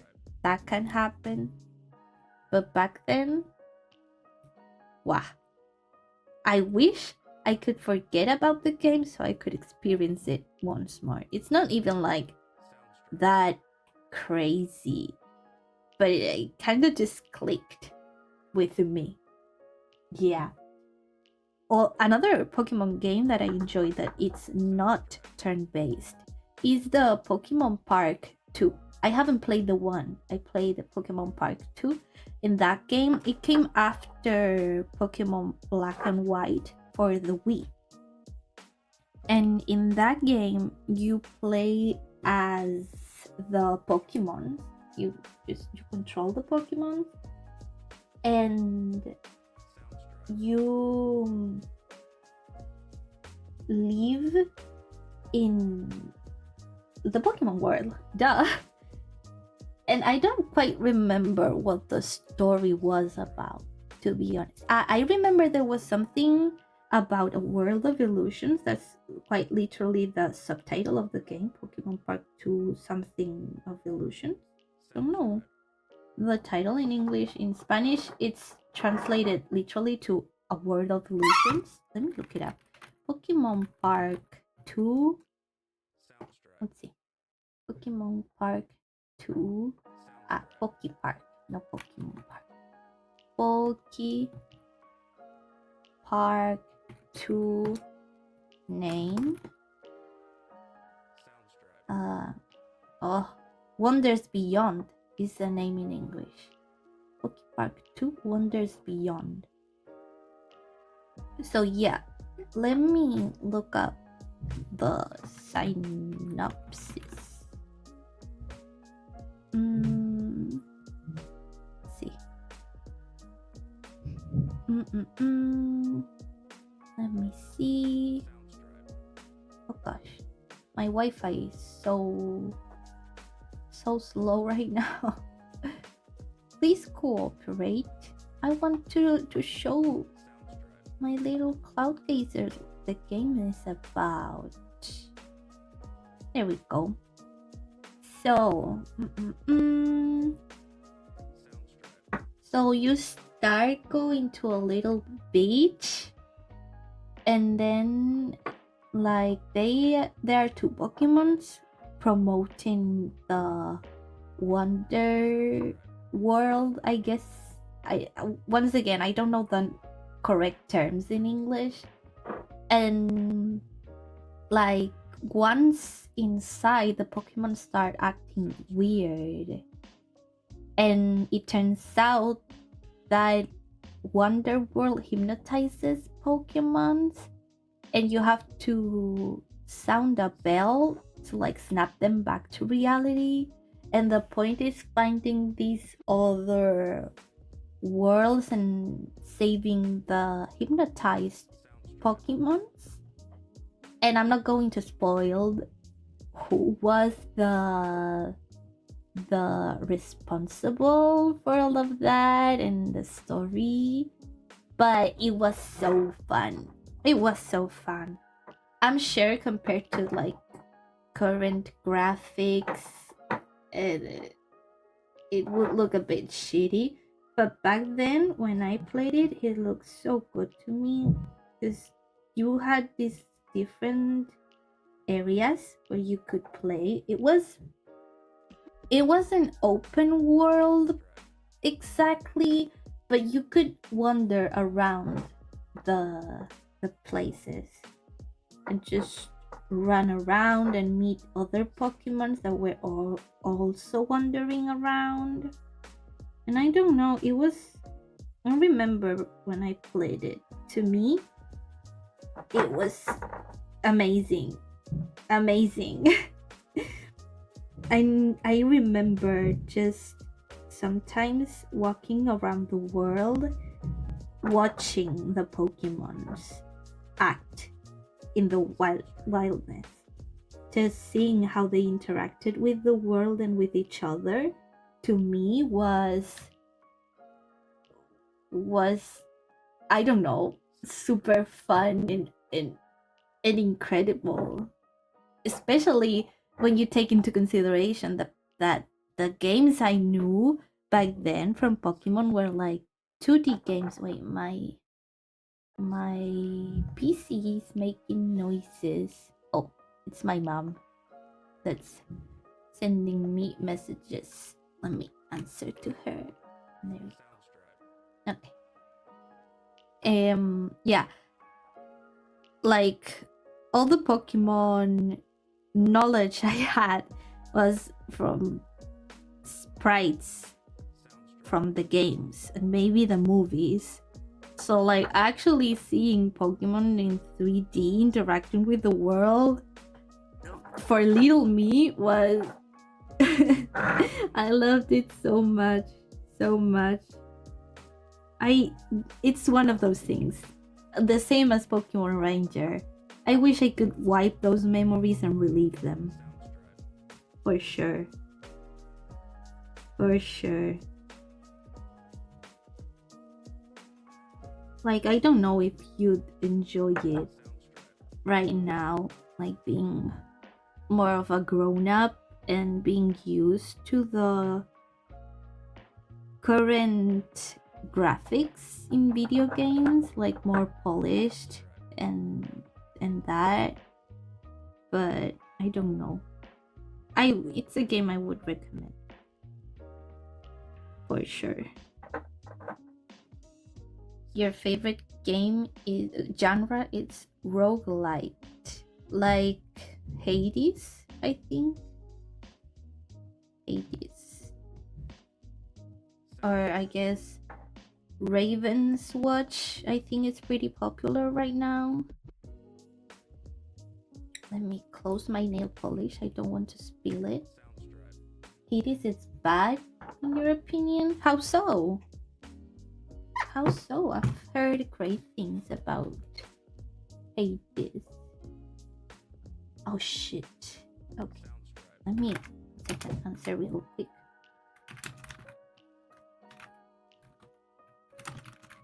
One second.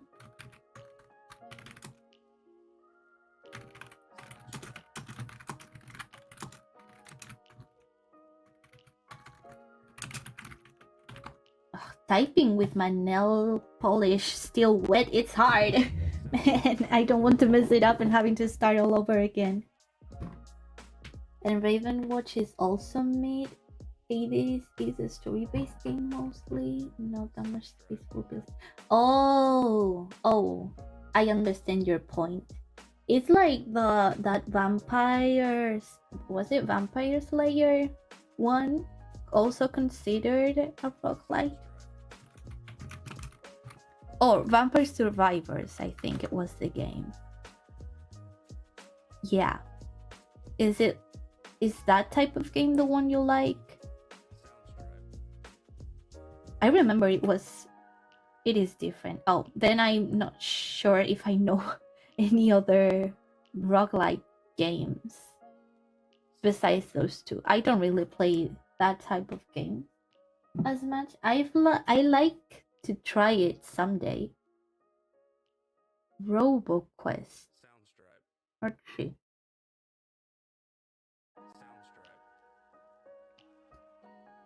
But that looks more like a shooter, right? Or maybe I just have a different concept of roguelite.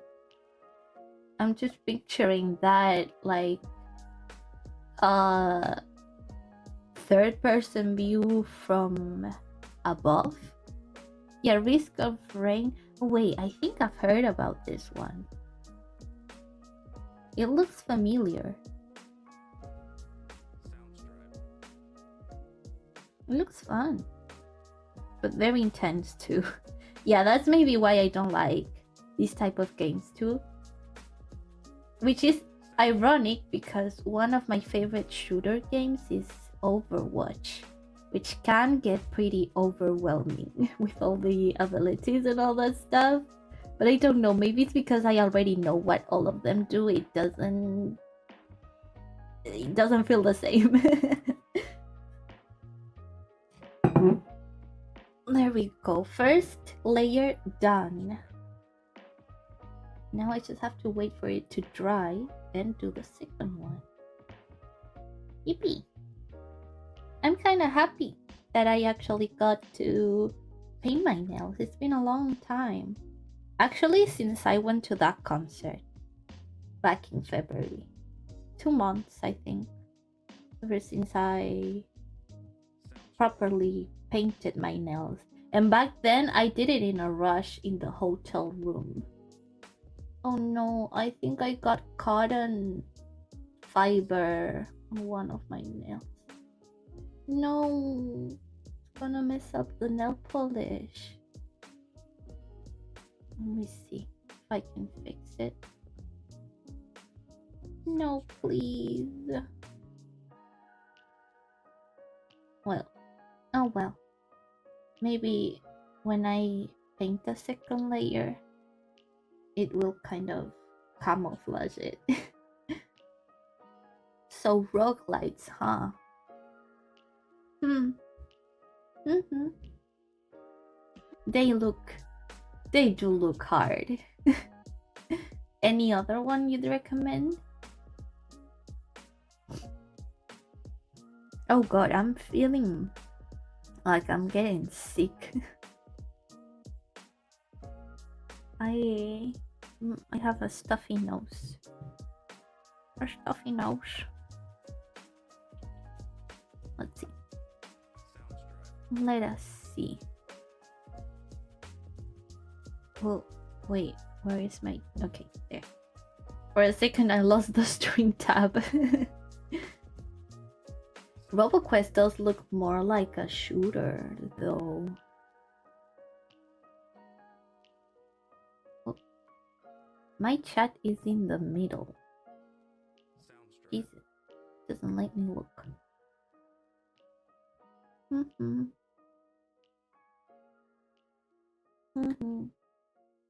Oh yeah, going back to the figurines, I also have... They're from a different set. Oh, your stream lagged?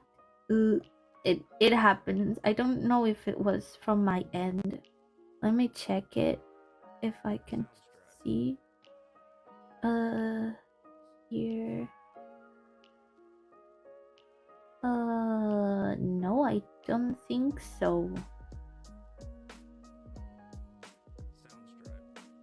Oh, your Twitch app. Okay. Whew, that's a relief. Yeah, no, I was asking if there was any other roguelite you'd recommend, but regarding the RoboQuest, it looks like a shooter. Maybe is it like a mix of shooter and roguelite? Oh, one of my friends has the Nuclear Nightmare one. Cool. It is. Oh, I didn't know there was like combinations. I thought roguelite were like those third point of view from upwards type of games that like you fought with stuff and unlocked abilities and all of that. Didn't know it could be like a first person shooter too. That's so cool.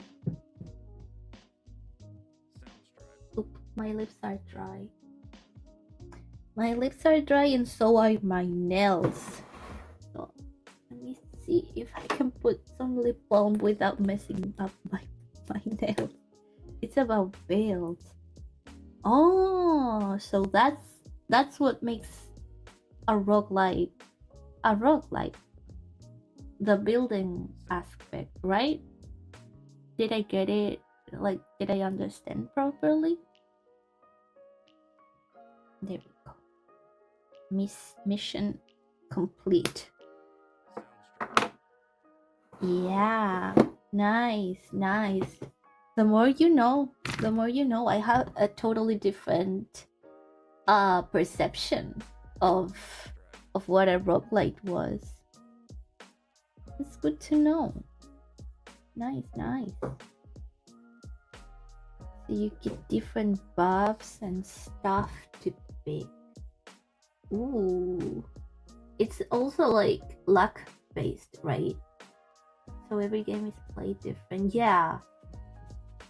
I mean, it does sound super entertaining and it has so much replay value, I think you can call it. Yeah, replay value. I just don't think they are the type of games for me. for me, I like, besides shooters, I am, and not like all shooters, like not COD. Like, how do you call Overwatch and Marvel Rivals? Words. Marvel Rivals. Overwatch genre. What is it? It's not like, it's a hero shooter. Oh, that's what they are called. Hero shooter. Cool. Those. I like those hero shooters. Those are fun to play. Don't know any other apart from those two. But they are so fun to me. And also like fast-paced ones. MOBAs. I did enjoy playing MOBAs. But with hero shooters and MOBAs, I have the same problem. I don't have anyone to play with, and playing alone can get toxic, and it's not as fun. Especially that last part, it's not as fun. I like to play support usually in every game. I like helping. I like being able to boost people and heal people, even in MMOs. I also played support. Maybe in MMOs not as much. Like when I play with someone else, I do pick support. When I play by myself, I don't, because it's like making the game unnecessarily hard for me. but playing support alone in hero shooters and MOBAs, it's not easy. It's not easy, and voice chat, being a girl and alone, is pretty intimidating, and as far as I know, not usually a good experience. So I don't like to put myself through that. And that's why I stopped playing that type of game. If I ever found someone to play with, I'd definitely go back. For sure. I love them. I like to play them a lot. But then there's the other thing. I'm not a competitive person. Like, at all. I don't care about winning. Like, I like winning. I won't get mad if I don't. Like, absolutely not. No way. And people usually don't understand that kind of mindset regarding these games. You play Marvel Rivals, Phil. GM, is it Grandmaster? Isn't that like super pro? Like, so good? Are you cracked? Damn. Not really? Oh. Then I maybe I'm like confusing it with League ranking system. I'm not familiar with the Marvel Rivals one. But yeah, it is high. It sounds high. But not near pro. Oh, let me look up the ranking system in Marvel Rivals. Let's see. Marvel Rivals ranks. Marvel Rivals rank distribution. It is high as hell. Like, there's bronze, silver, gold, platinum, diamond, grandmaster, and then there's only 3 ranks above that: celestial, eternity, and one above all that I'm guessing it's... Wow.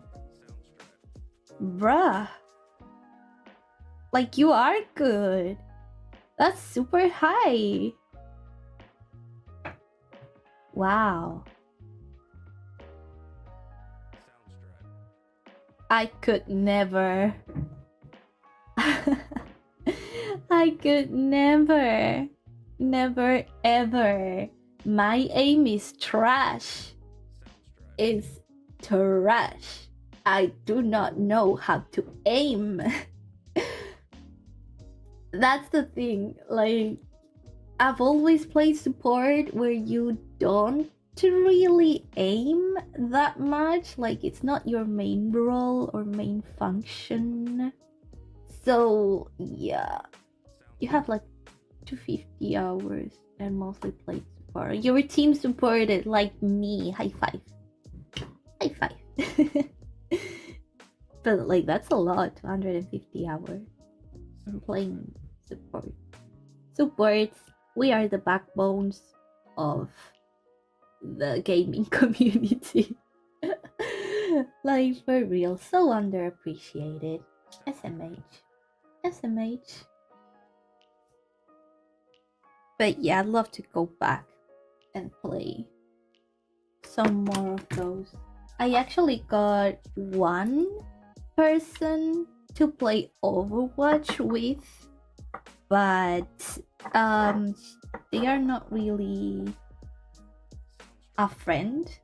Like, I barely know them, and we don't live in the same time zone, so it's a bit awkward.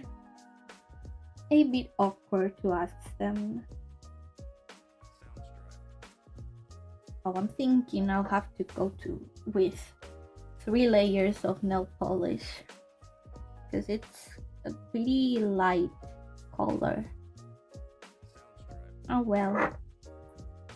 I don't think I'll finish painting my nails before ending stream, to be honest. Because it's gonna take a while. Damn.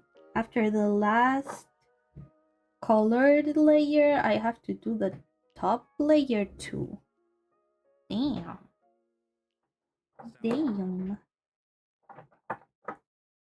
And which hero did you play as support? Not familiar with the roster nor the role of anyone. I know a new one got announced like yesterday, something Snow. A really pretty lady. But yeah, don't know what she does. C&D? What's C&D? C&D. I can't look it up right now because I'm painting my nails. A Cloak and Dagger. I have no clue who that is. Fake fan. Yeah. Yeah, my knowledge about Marvel is basically the Avengers. That's about it. Not even like the TV shows that are on Disney Plus.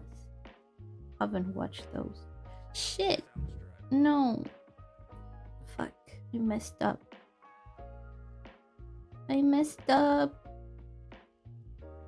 Okay, I think I was able to save it. Let's see. And what's like the gameplay like for Cloak and Dagger? Ooh. Oh my god. So clumsy.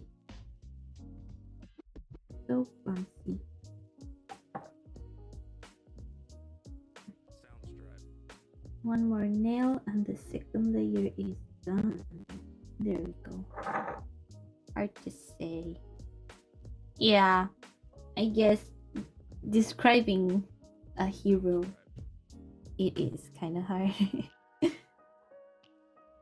Yeah, I will. I'll probably, like, at some point download the game. I'd probably do it. Because right now, way more people are playing Marvel Rivals compared to Overwatch. And since they are pretty similar, I'll end up playing it. Probably. But it's going to be hard. Because I've been playing Marvel Rivals, no, Overwatch. I think since 2018. Probably. When was it? Ah, freak. Give me a second, guys. Because I'm chatting with my mother and we're probably going to order some food. It's pretty late here already, almost 3 p.m. And we gotta eat. And neither her nor me want to cook. Cause yeah. No. Okay, let's see. I'll have to order food for us because I'm the one that got the app to order. Let's see. First, I have to find the app. Okay, here it is. You got a pizza. Yeah, nice. I mean, it's Saturday. It's late. Why not eat something good? Let's see. Something tasty. I'm scared of messing up my nails though. Let's see. Let me see if there are something on sale. There's okay, not this. Okay, this one's pretty affordable. This one's affordable too. This one, okay. Map. Let me see. Oh. Wait. Maths. This is 5. Okay, this is cheaper. Okay. Ordering food live on stream. Woohoo. But these are small. You know what? Whatever. It's not like I have that much of an appetite lately. So it's small's fine. Small is fine. I can deal with it. And then there's these for my dear mother. What food? I'm ordering some McDonald's. It's been so long since I ate some. I actually was craving some fried chicken, to be honest. but you know, McDonald's is fine. The question is, should I get myself some ice cream or not? I feel like I don't need it. It's probably going to be a lot for me. But like, should I? I'm gonna get so cold. So cold. Let's see. Can I get one for free? I do have enough to get one for free. Then I'll get it. I'll get one for my mother. And one for me. With peanuts.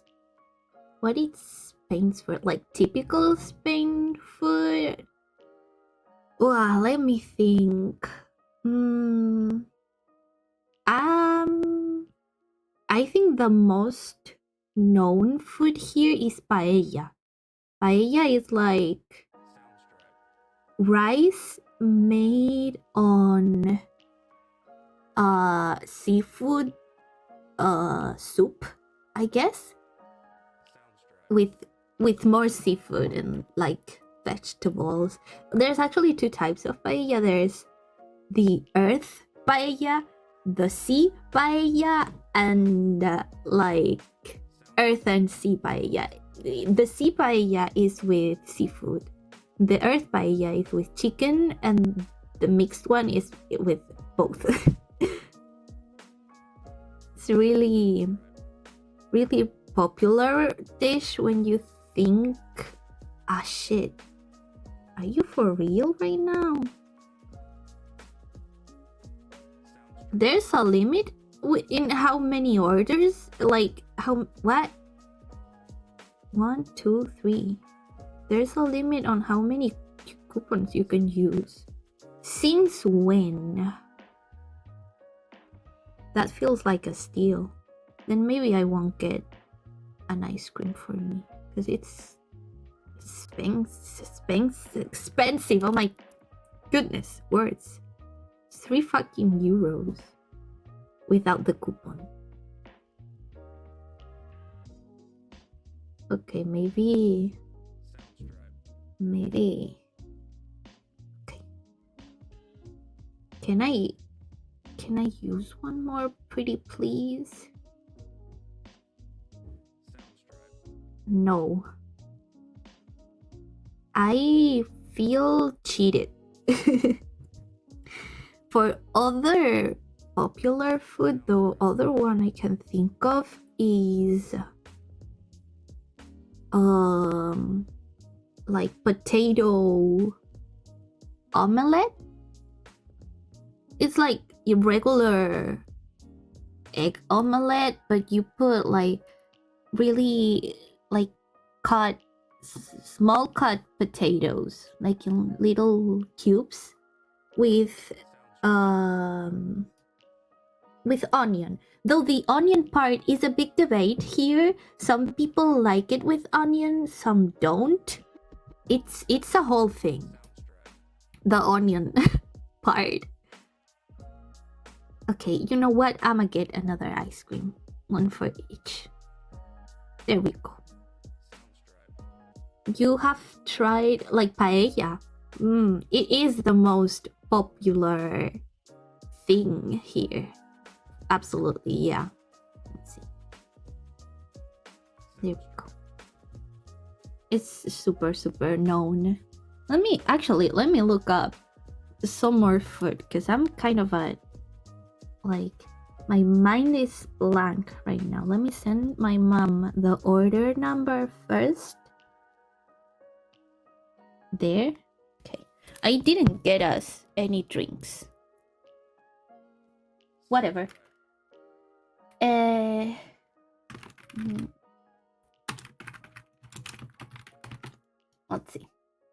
Let's see.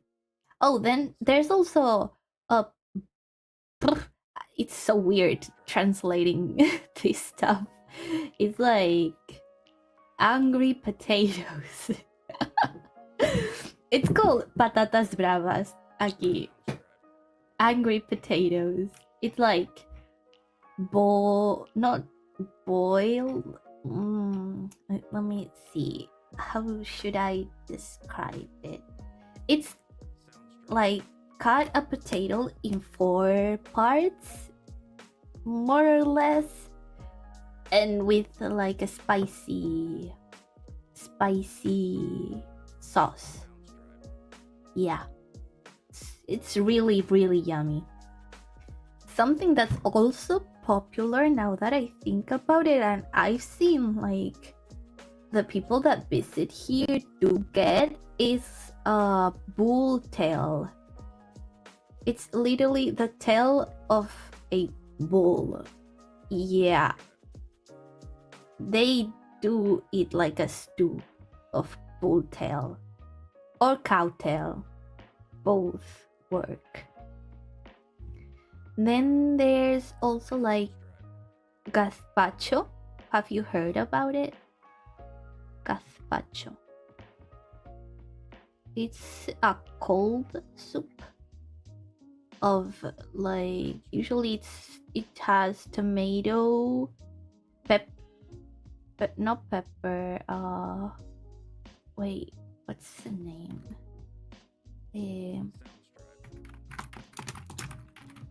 Not pepper. Oh yeah, yes, pepper. It's like tomato and pepper with usually like garlic, olive oil, cucumber, bread. It also has bread, and you just what's the word? Brrr, eat. You brrr, it all together, and there you have a gazpacho.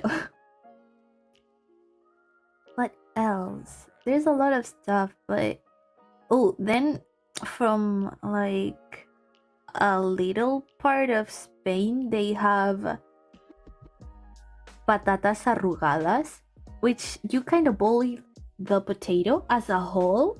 Like you put the whole potato, skin and everything, on salted water, and you boil it until there's no more water.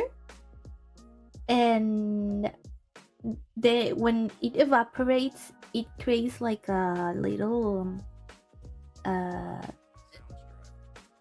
potato covered in salt, and you usually have that with two different like typical sauces from that place. That's very yummy. That's actually very yummy. One of my favorite things. You've been to Barcelona. Oh, did you like it? I actually did my first 2 years of university there, and my family is like not Barcelona but from a nearby town. Hot as hell. Yeah, in summer it's visiting Spain in summer is actually not the best time. It's not the best time. Especially Barcelona is really humid too. So it can get very unbearable there. In Barcelona, there's the bread with tomato that's really popular. There's also fideuà. I don't know if you've heard of it. Well, it's not from Barcelona. It's from the same place as the paella. It's like the Valencian community or something like that. From Valencia, yeah.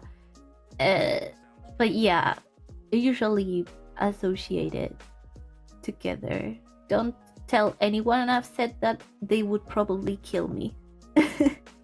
They would kill me for saying that. Like, it's the geography and history of Spain is a mess. It's a mess, especially near the north part of Spain. But yeah, don't ever tell anyone I associated Valencia with Catalonia ever. I want to leave. Oh, then there's also pisto. Pisto is super yummy. I like pisto a lot. It's like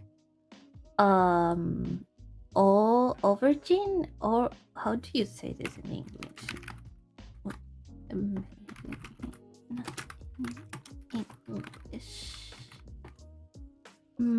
Eggplant. Aubergine too. Eggplant sounds better. It's like eggplant with you can put like pepper too, and chorizo, and you put like all of that together, cut really in small cubes with a fried egg on top. That's really yummy. I love that.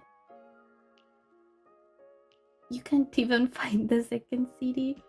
Do you know the name of it, or you don't remember? Because I'm familiar with it, with Barcelona. Oh, you don't? Ah, that's a shame. But yeah, it's really nice. I'd like to go back soon. That's like for food, but for desserts they also have a lot of stuff. Actually, from Barcelona, there's these. It's actually called Catalonian cream. Like that's the words literal translation. It's in Spanish is crema catalana. You must have if you've been there. Like it's super popular, right? It's like this custard covered with burnt burnt sugar. For the ones that don't know, it's super yummy. Super yummy. There's also churros, which also very popular outside Spain. Like people know churros. I think there's also churros in Latin America. Pretty sure. But yeah, it's typical from here. There's also rice with milk. It's not like milk. It's like custard too. Really yummy. Really yummy. It's like you boil the rice in milk and sugar. You can put some cinnamon too. And people also put like burnt sugar on top. It's really, really, really good. One of my favorites, definitely. Definitely. I know way more about desserts than I know about actual food. And there's also like torrijas. It's called torrijas. It's kind of similar to like a French toast, but it's not made. I mean, it's made not with the white bread, I guess, like that square white bread, but with like a baguette, like a cut baguette, not in half, but in little round pieces. I don't know how you would describe that. And you kind of you dip the bread. Usually it's made with old bread to not like waste it. You dip that on milk and then you fry it with like oil and put some sugar on top. You can also put like honey or whatever with cinnamon, and that's it. It's usually made around like a festivity, like a Christian festivity here. You found photos but don't know the city. Like that's a shame. Well, next time. Homework for next stream. Let's see. Let me see if I can do my last layer. And after that, I'm just missing my top layer, like clear top layer. Now end stream, probably. Well, not probably, like the moment my mom gets here, I will end stream. Because I don't want to leave her eating alone, right? That would be rude. Benidorm. Benidorm is actually from the Valencian community. That's what I say, like they are usually associated together. One of my friends is from there. It's a pretty popular tourist spot. Yeah. Ooh. Oh no, my hand is shaking. No, please stay still. That's an order. 1 second. I'm focused on my nail. There we go. Okay. Found the name in Russian. Yeah, it's Benidorm here. It's also called Benidorm. But yeah, that's from Valencia. That's a place in Valencia. It's like Catalonia, which is the place that has the Barcelona city. It's right on top of Valencia. Here, right on top of them. And like the language is also really similar, but they don't like it.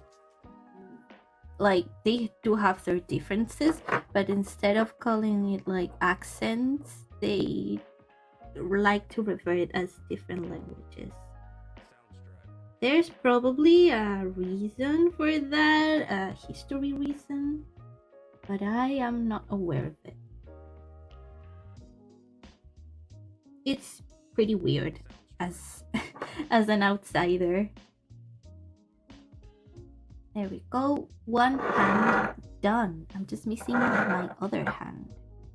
Woohoo! Woohoo! So yeah, Benidorm is really popular. There's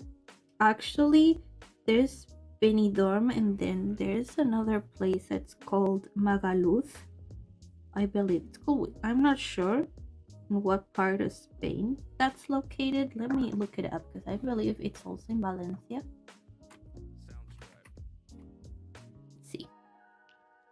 Let's see. Magaluf. Oh, yeah, it's not in Valencia, but it's like in the same area. There are some islands like right in front of Valencia and Catalonia that are called the Balear Islands. Yeah. And yeah, also speak the same language and all. And there's a place there called Magaluf. And usually tourists, what they like to do is what we call balconing, which let me try to think of a translation. Is balcony a word in English? Let me look it up actually.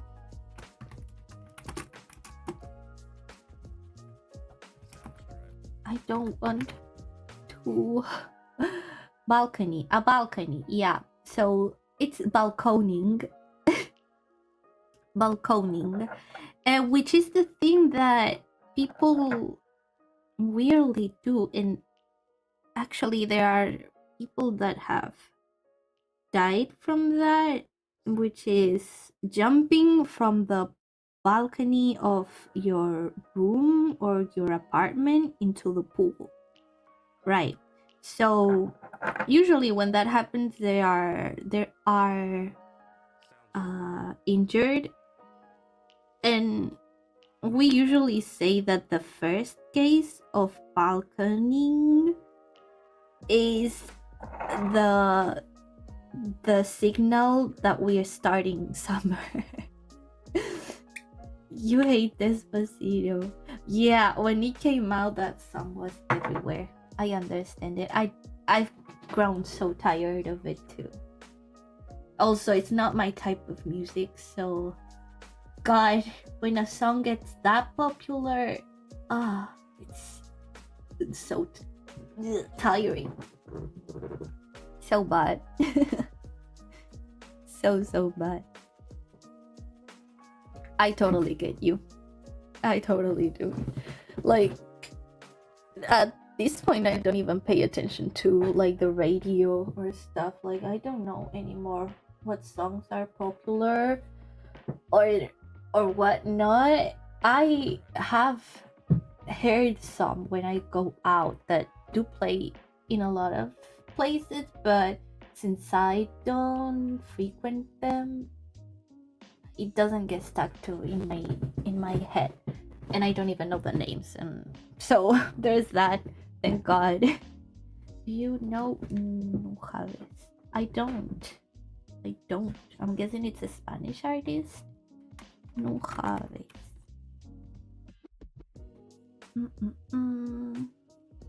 Oh no, it's Japanese. Japanese. Nope, never heard of them. What kind of music does he make?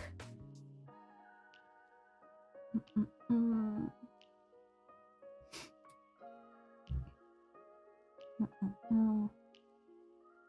Oh.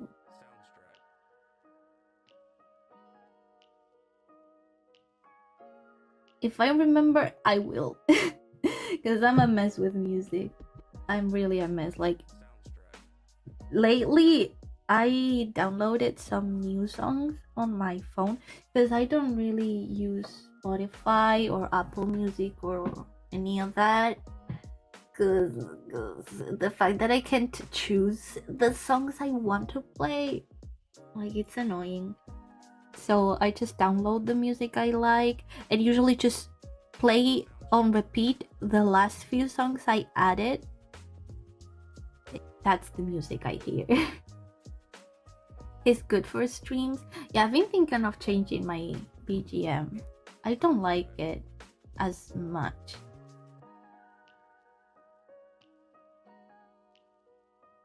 Yeah, and it's like watermarked, which I do understand. But there was one, I have it saved on my Twitter account. There was one creator that did free use music, so I'll definitely check them out.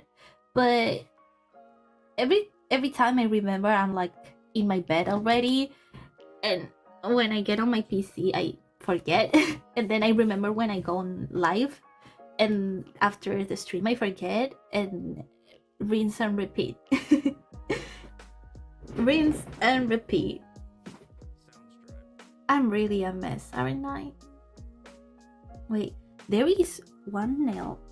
Wait, why do some nails look better than others?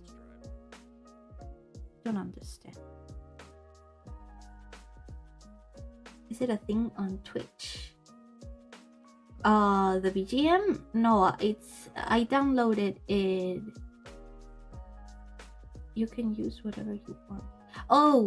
Oh, usually maybe on Twitch, but if I do re-upload the bots on YouTube, and it can get copyright strike, and I wouldn't want that because I would have to take them out or edit it with copyright free music. So I think on Twitch is not as bad, but it is on YouTube. I'm not really sure how it works with Twitch. I know people do listen to music live, like actual songs. I'll have to look it up. Definitely. I'm so confused. There are, out of one hand, 4 nails are well painted and one isn't, and the other hand, like, all of them are a mess. I don't get it. What happened? What's the difference? I did the same in all of them. What? How did... Oh no, I almost messed up one nail. Oh well. You know what? Oh, it's gonna bother me so much. Oh. I don't want to keep painting my nails anymore. Gah.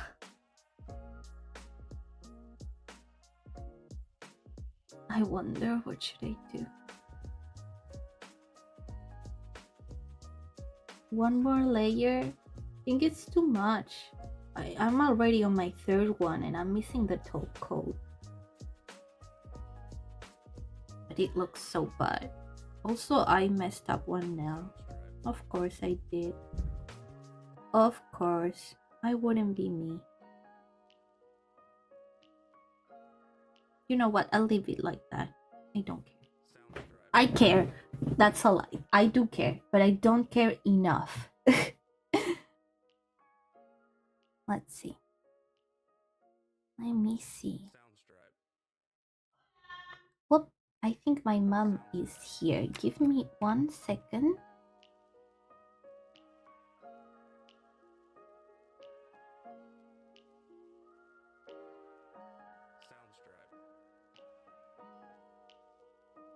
Yep, that was my dear mother. So I am going to end stream right now.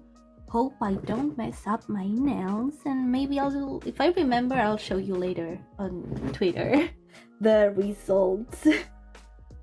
But yeah, I think this has been my longest stream so far. It was fun. Yeah, 3 hours and 16 minutes. It was fun chatting with you. I don't know, maybe I'll do some more chatting streams in the future, especially when I'm feeling down. Absolutely. Because they are not as taxing. They seem more manageable.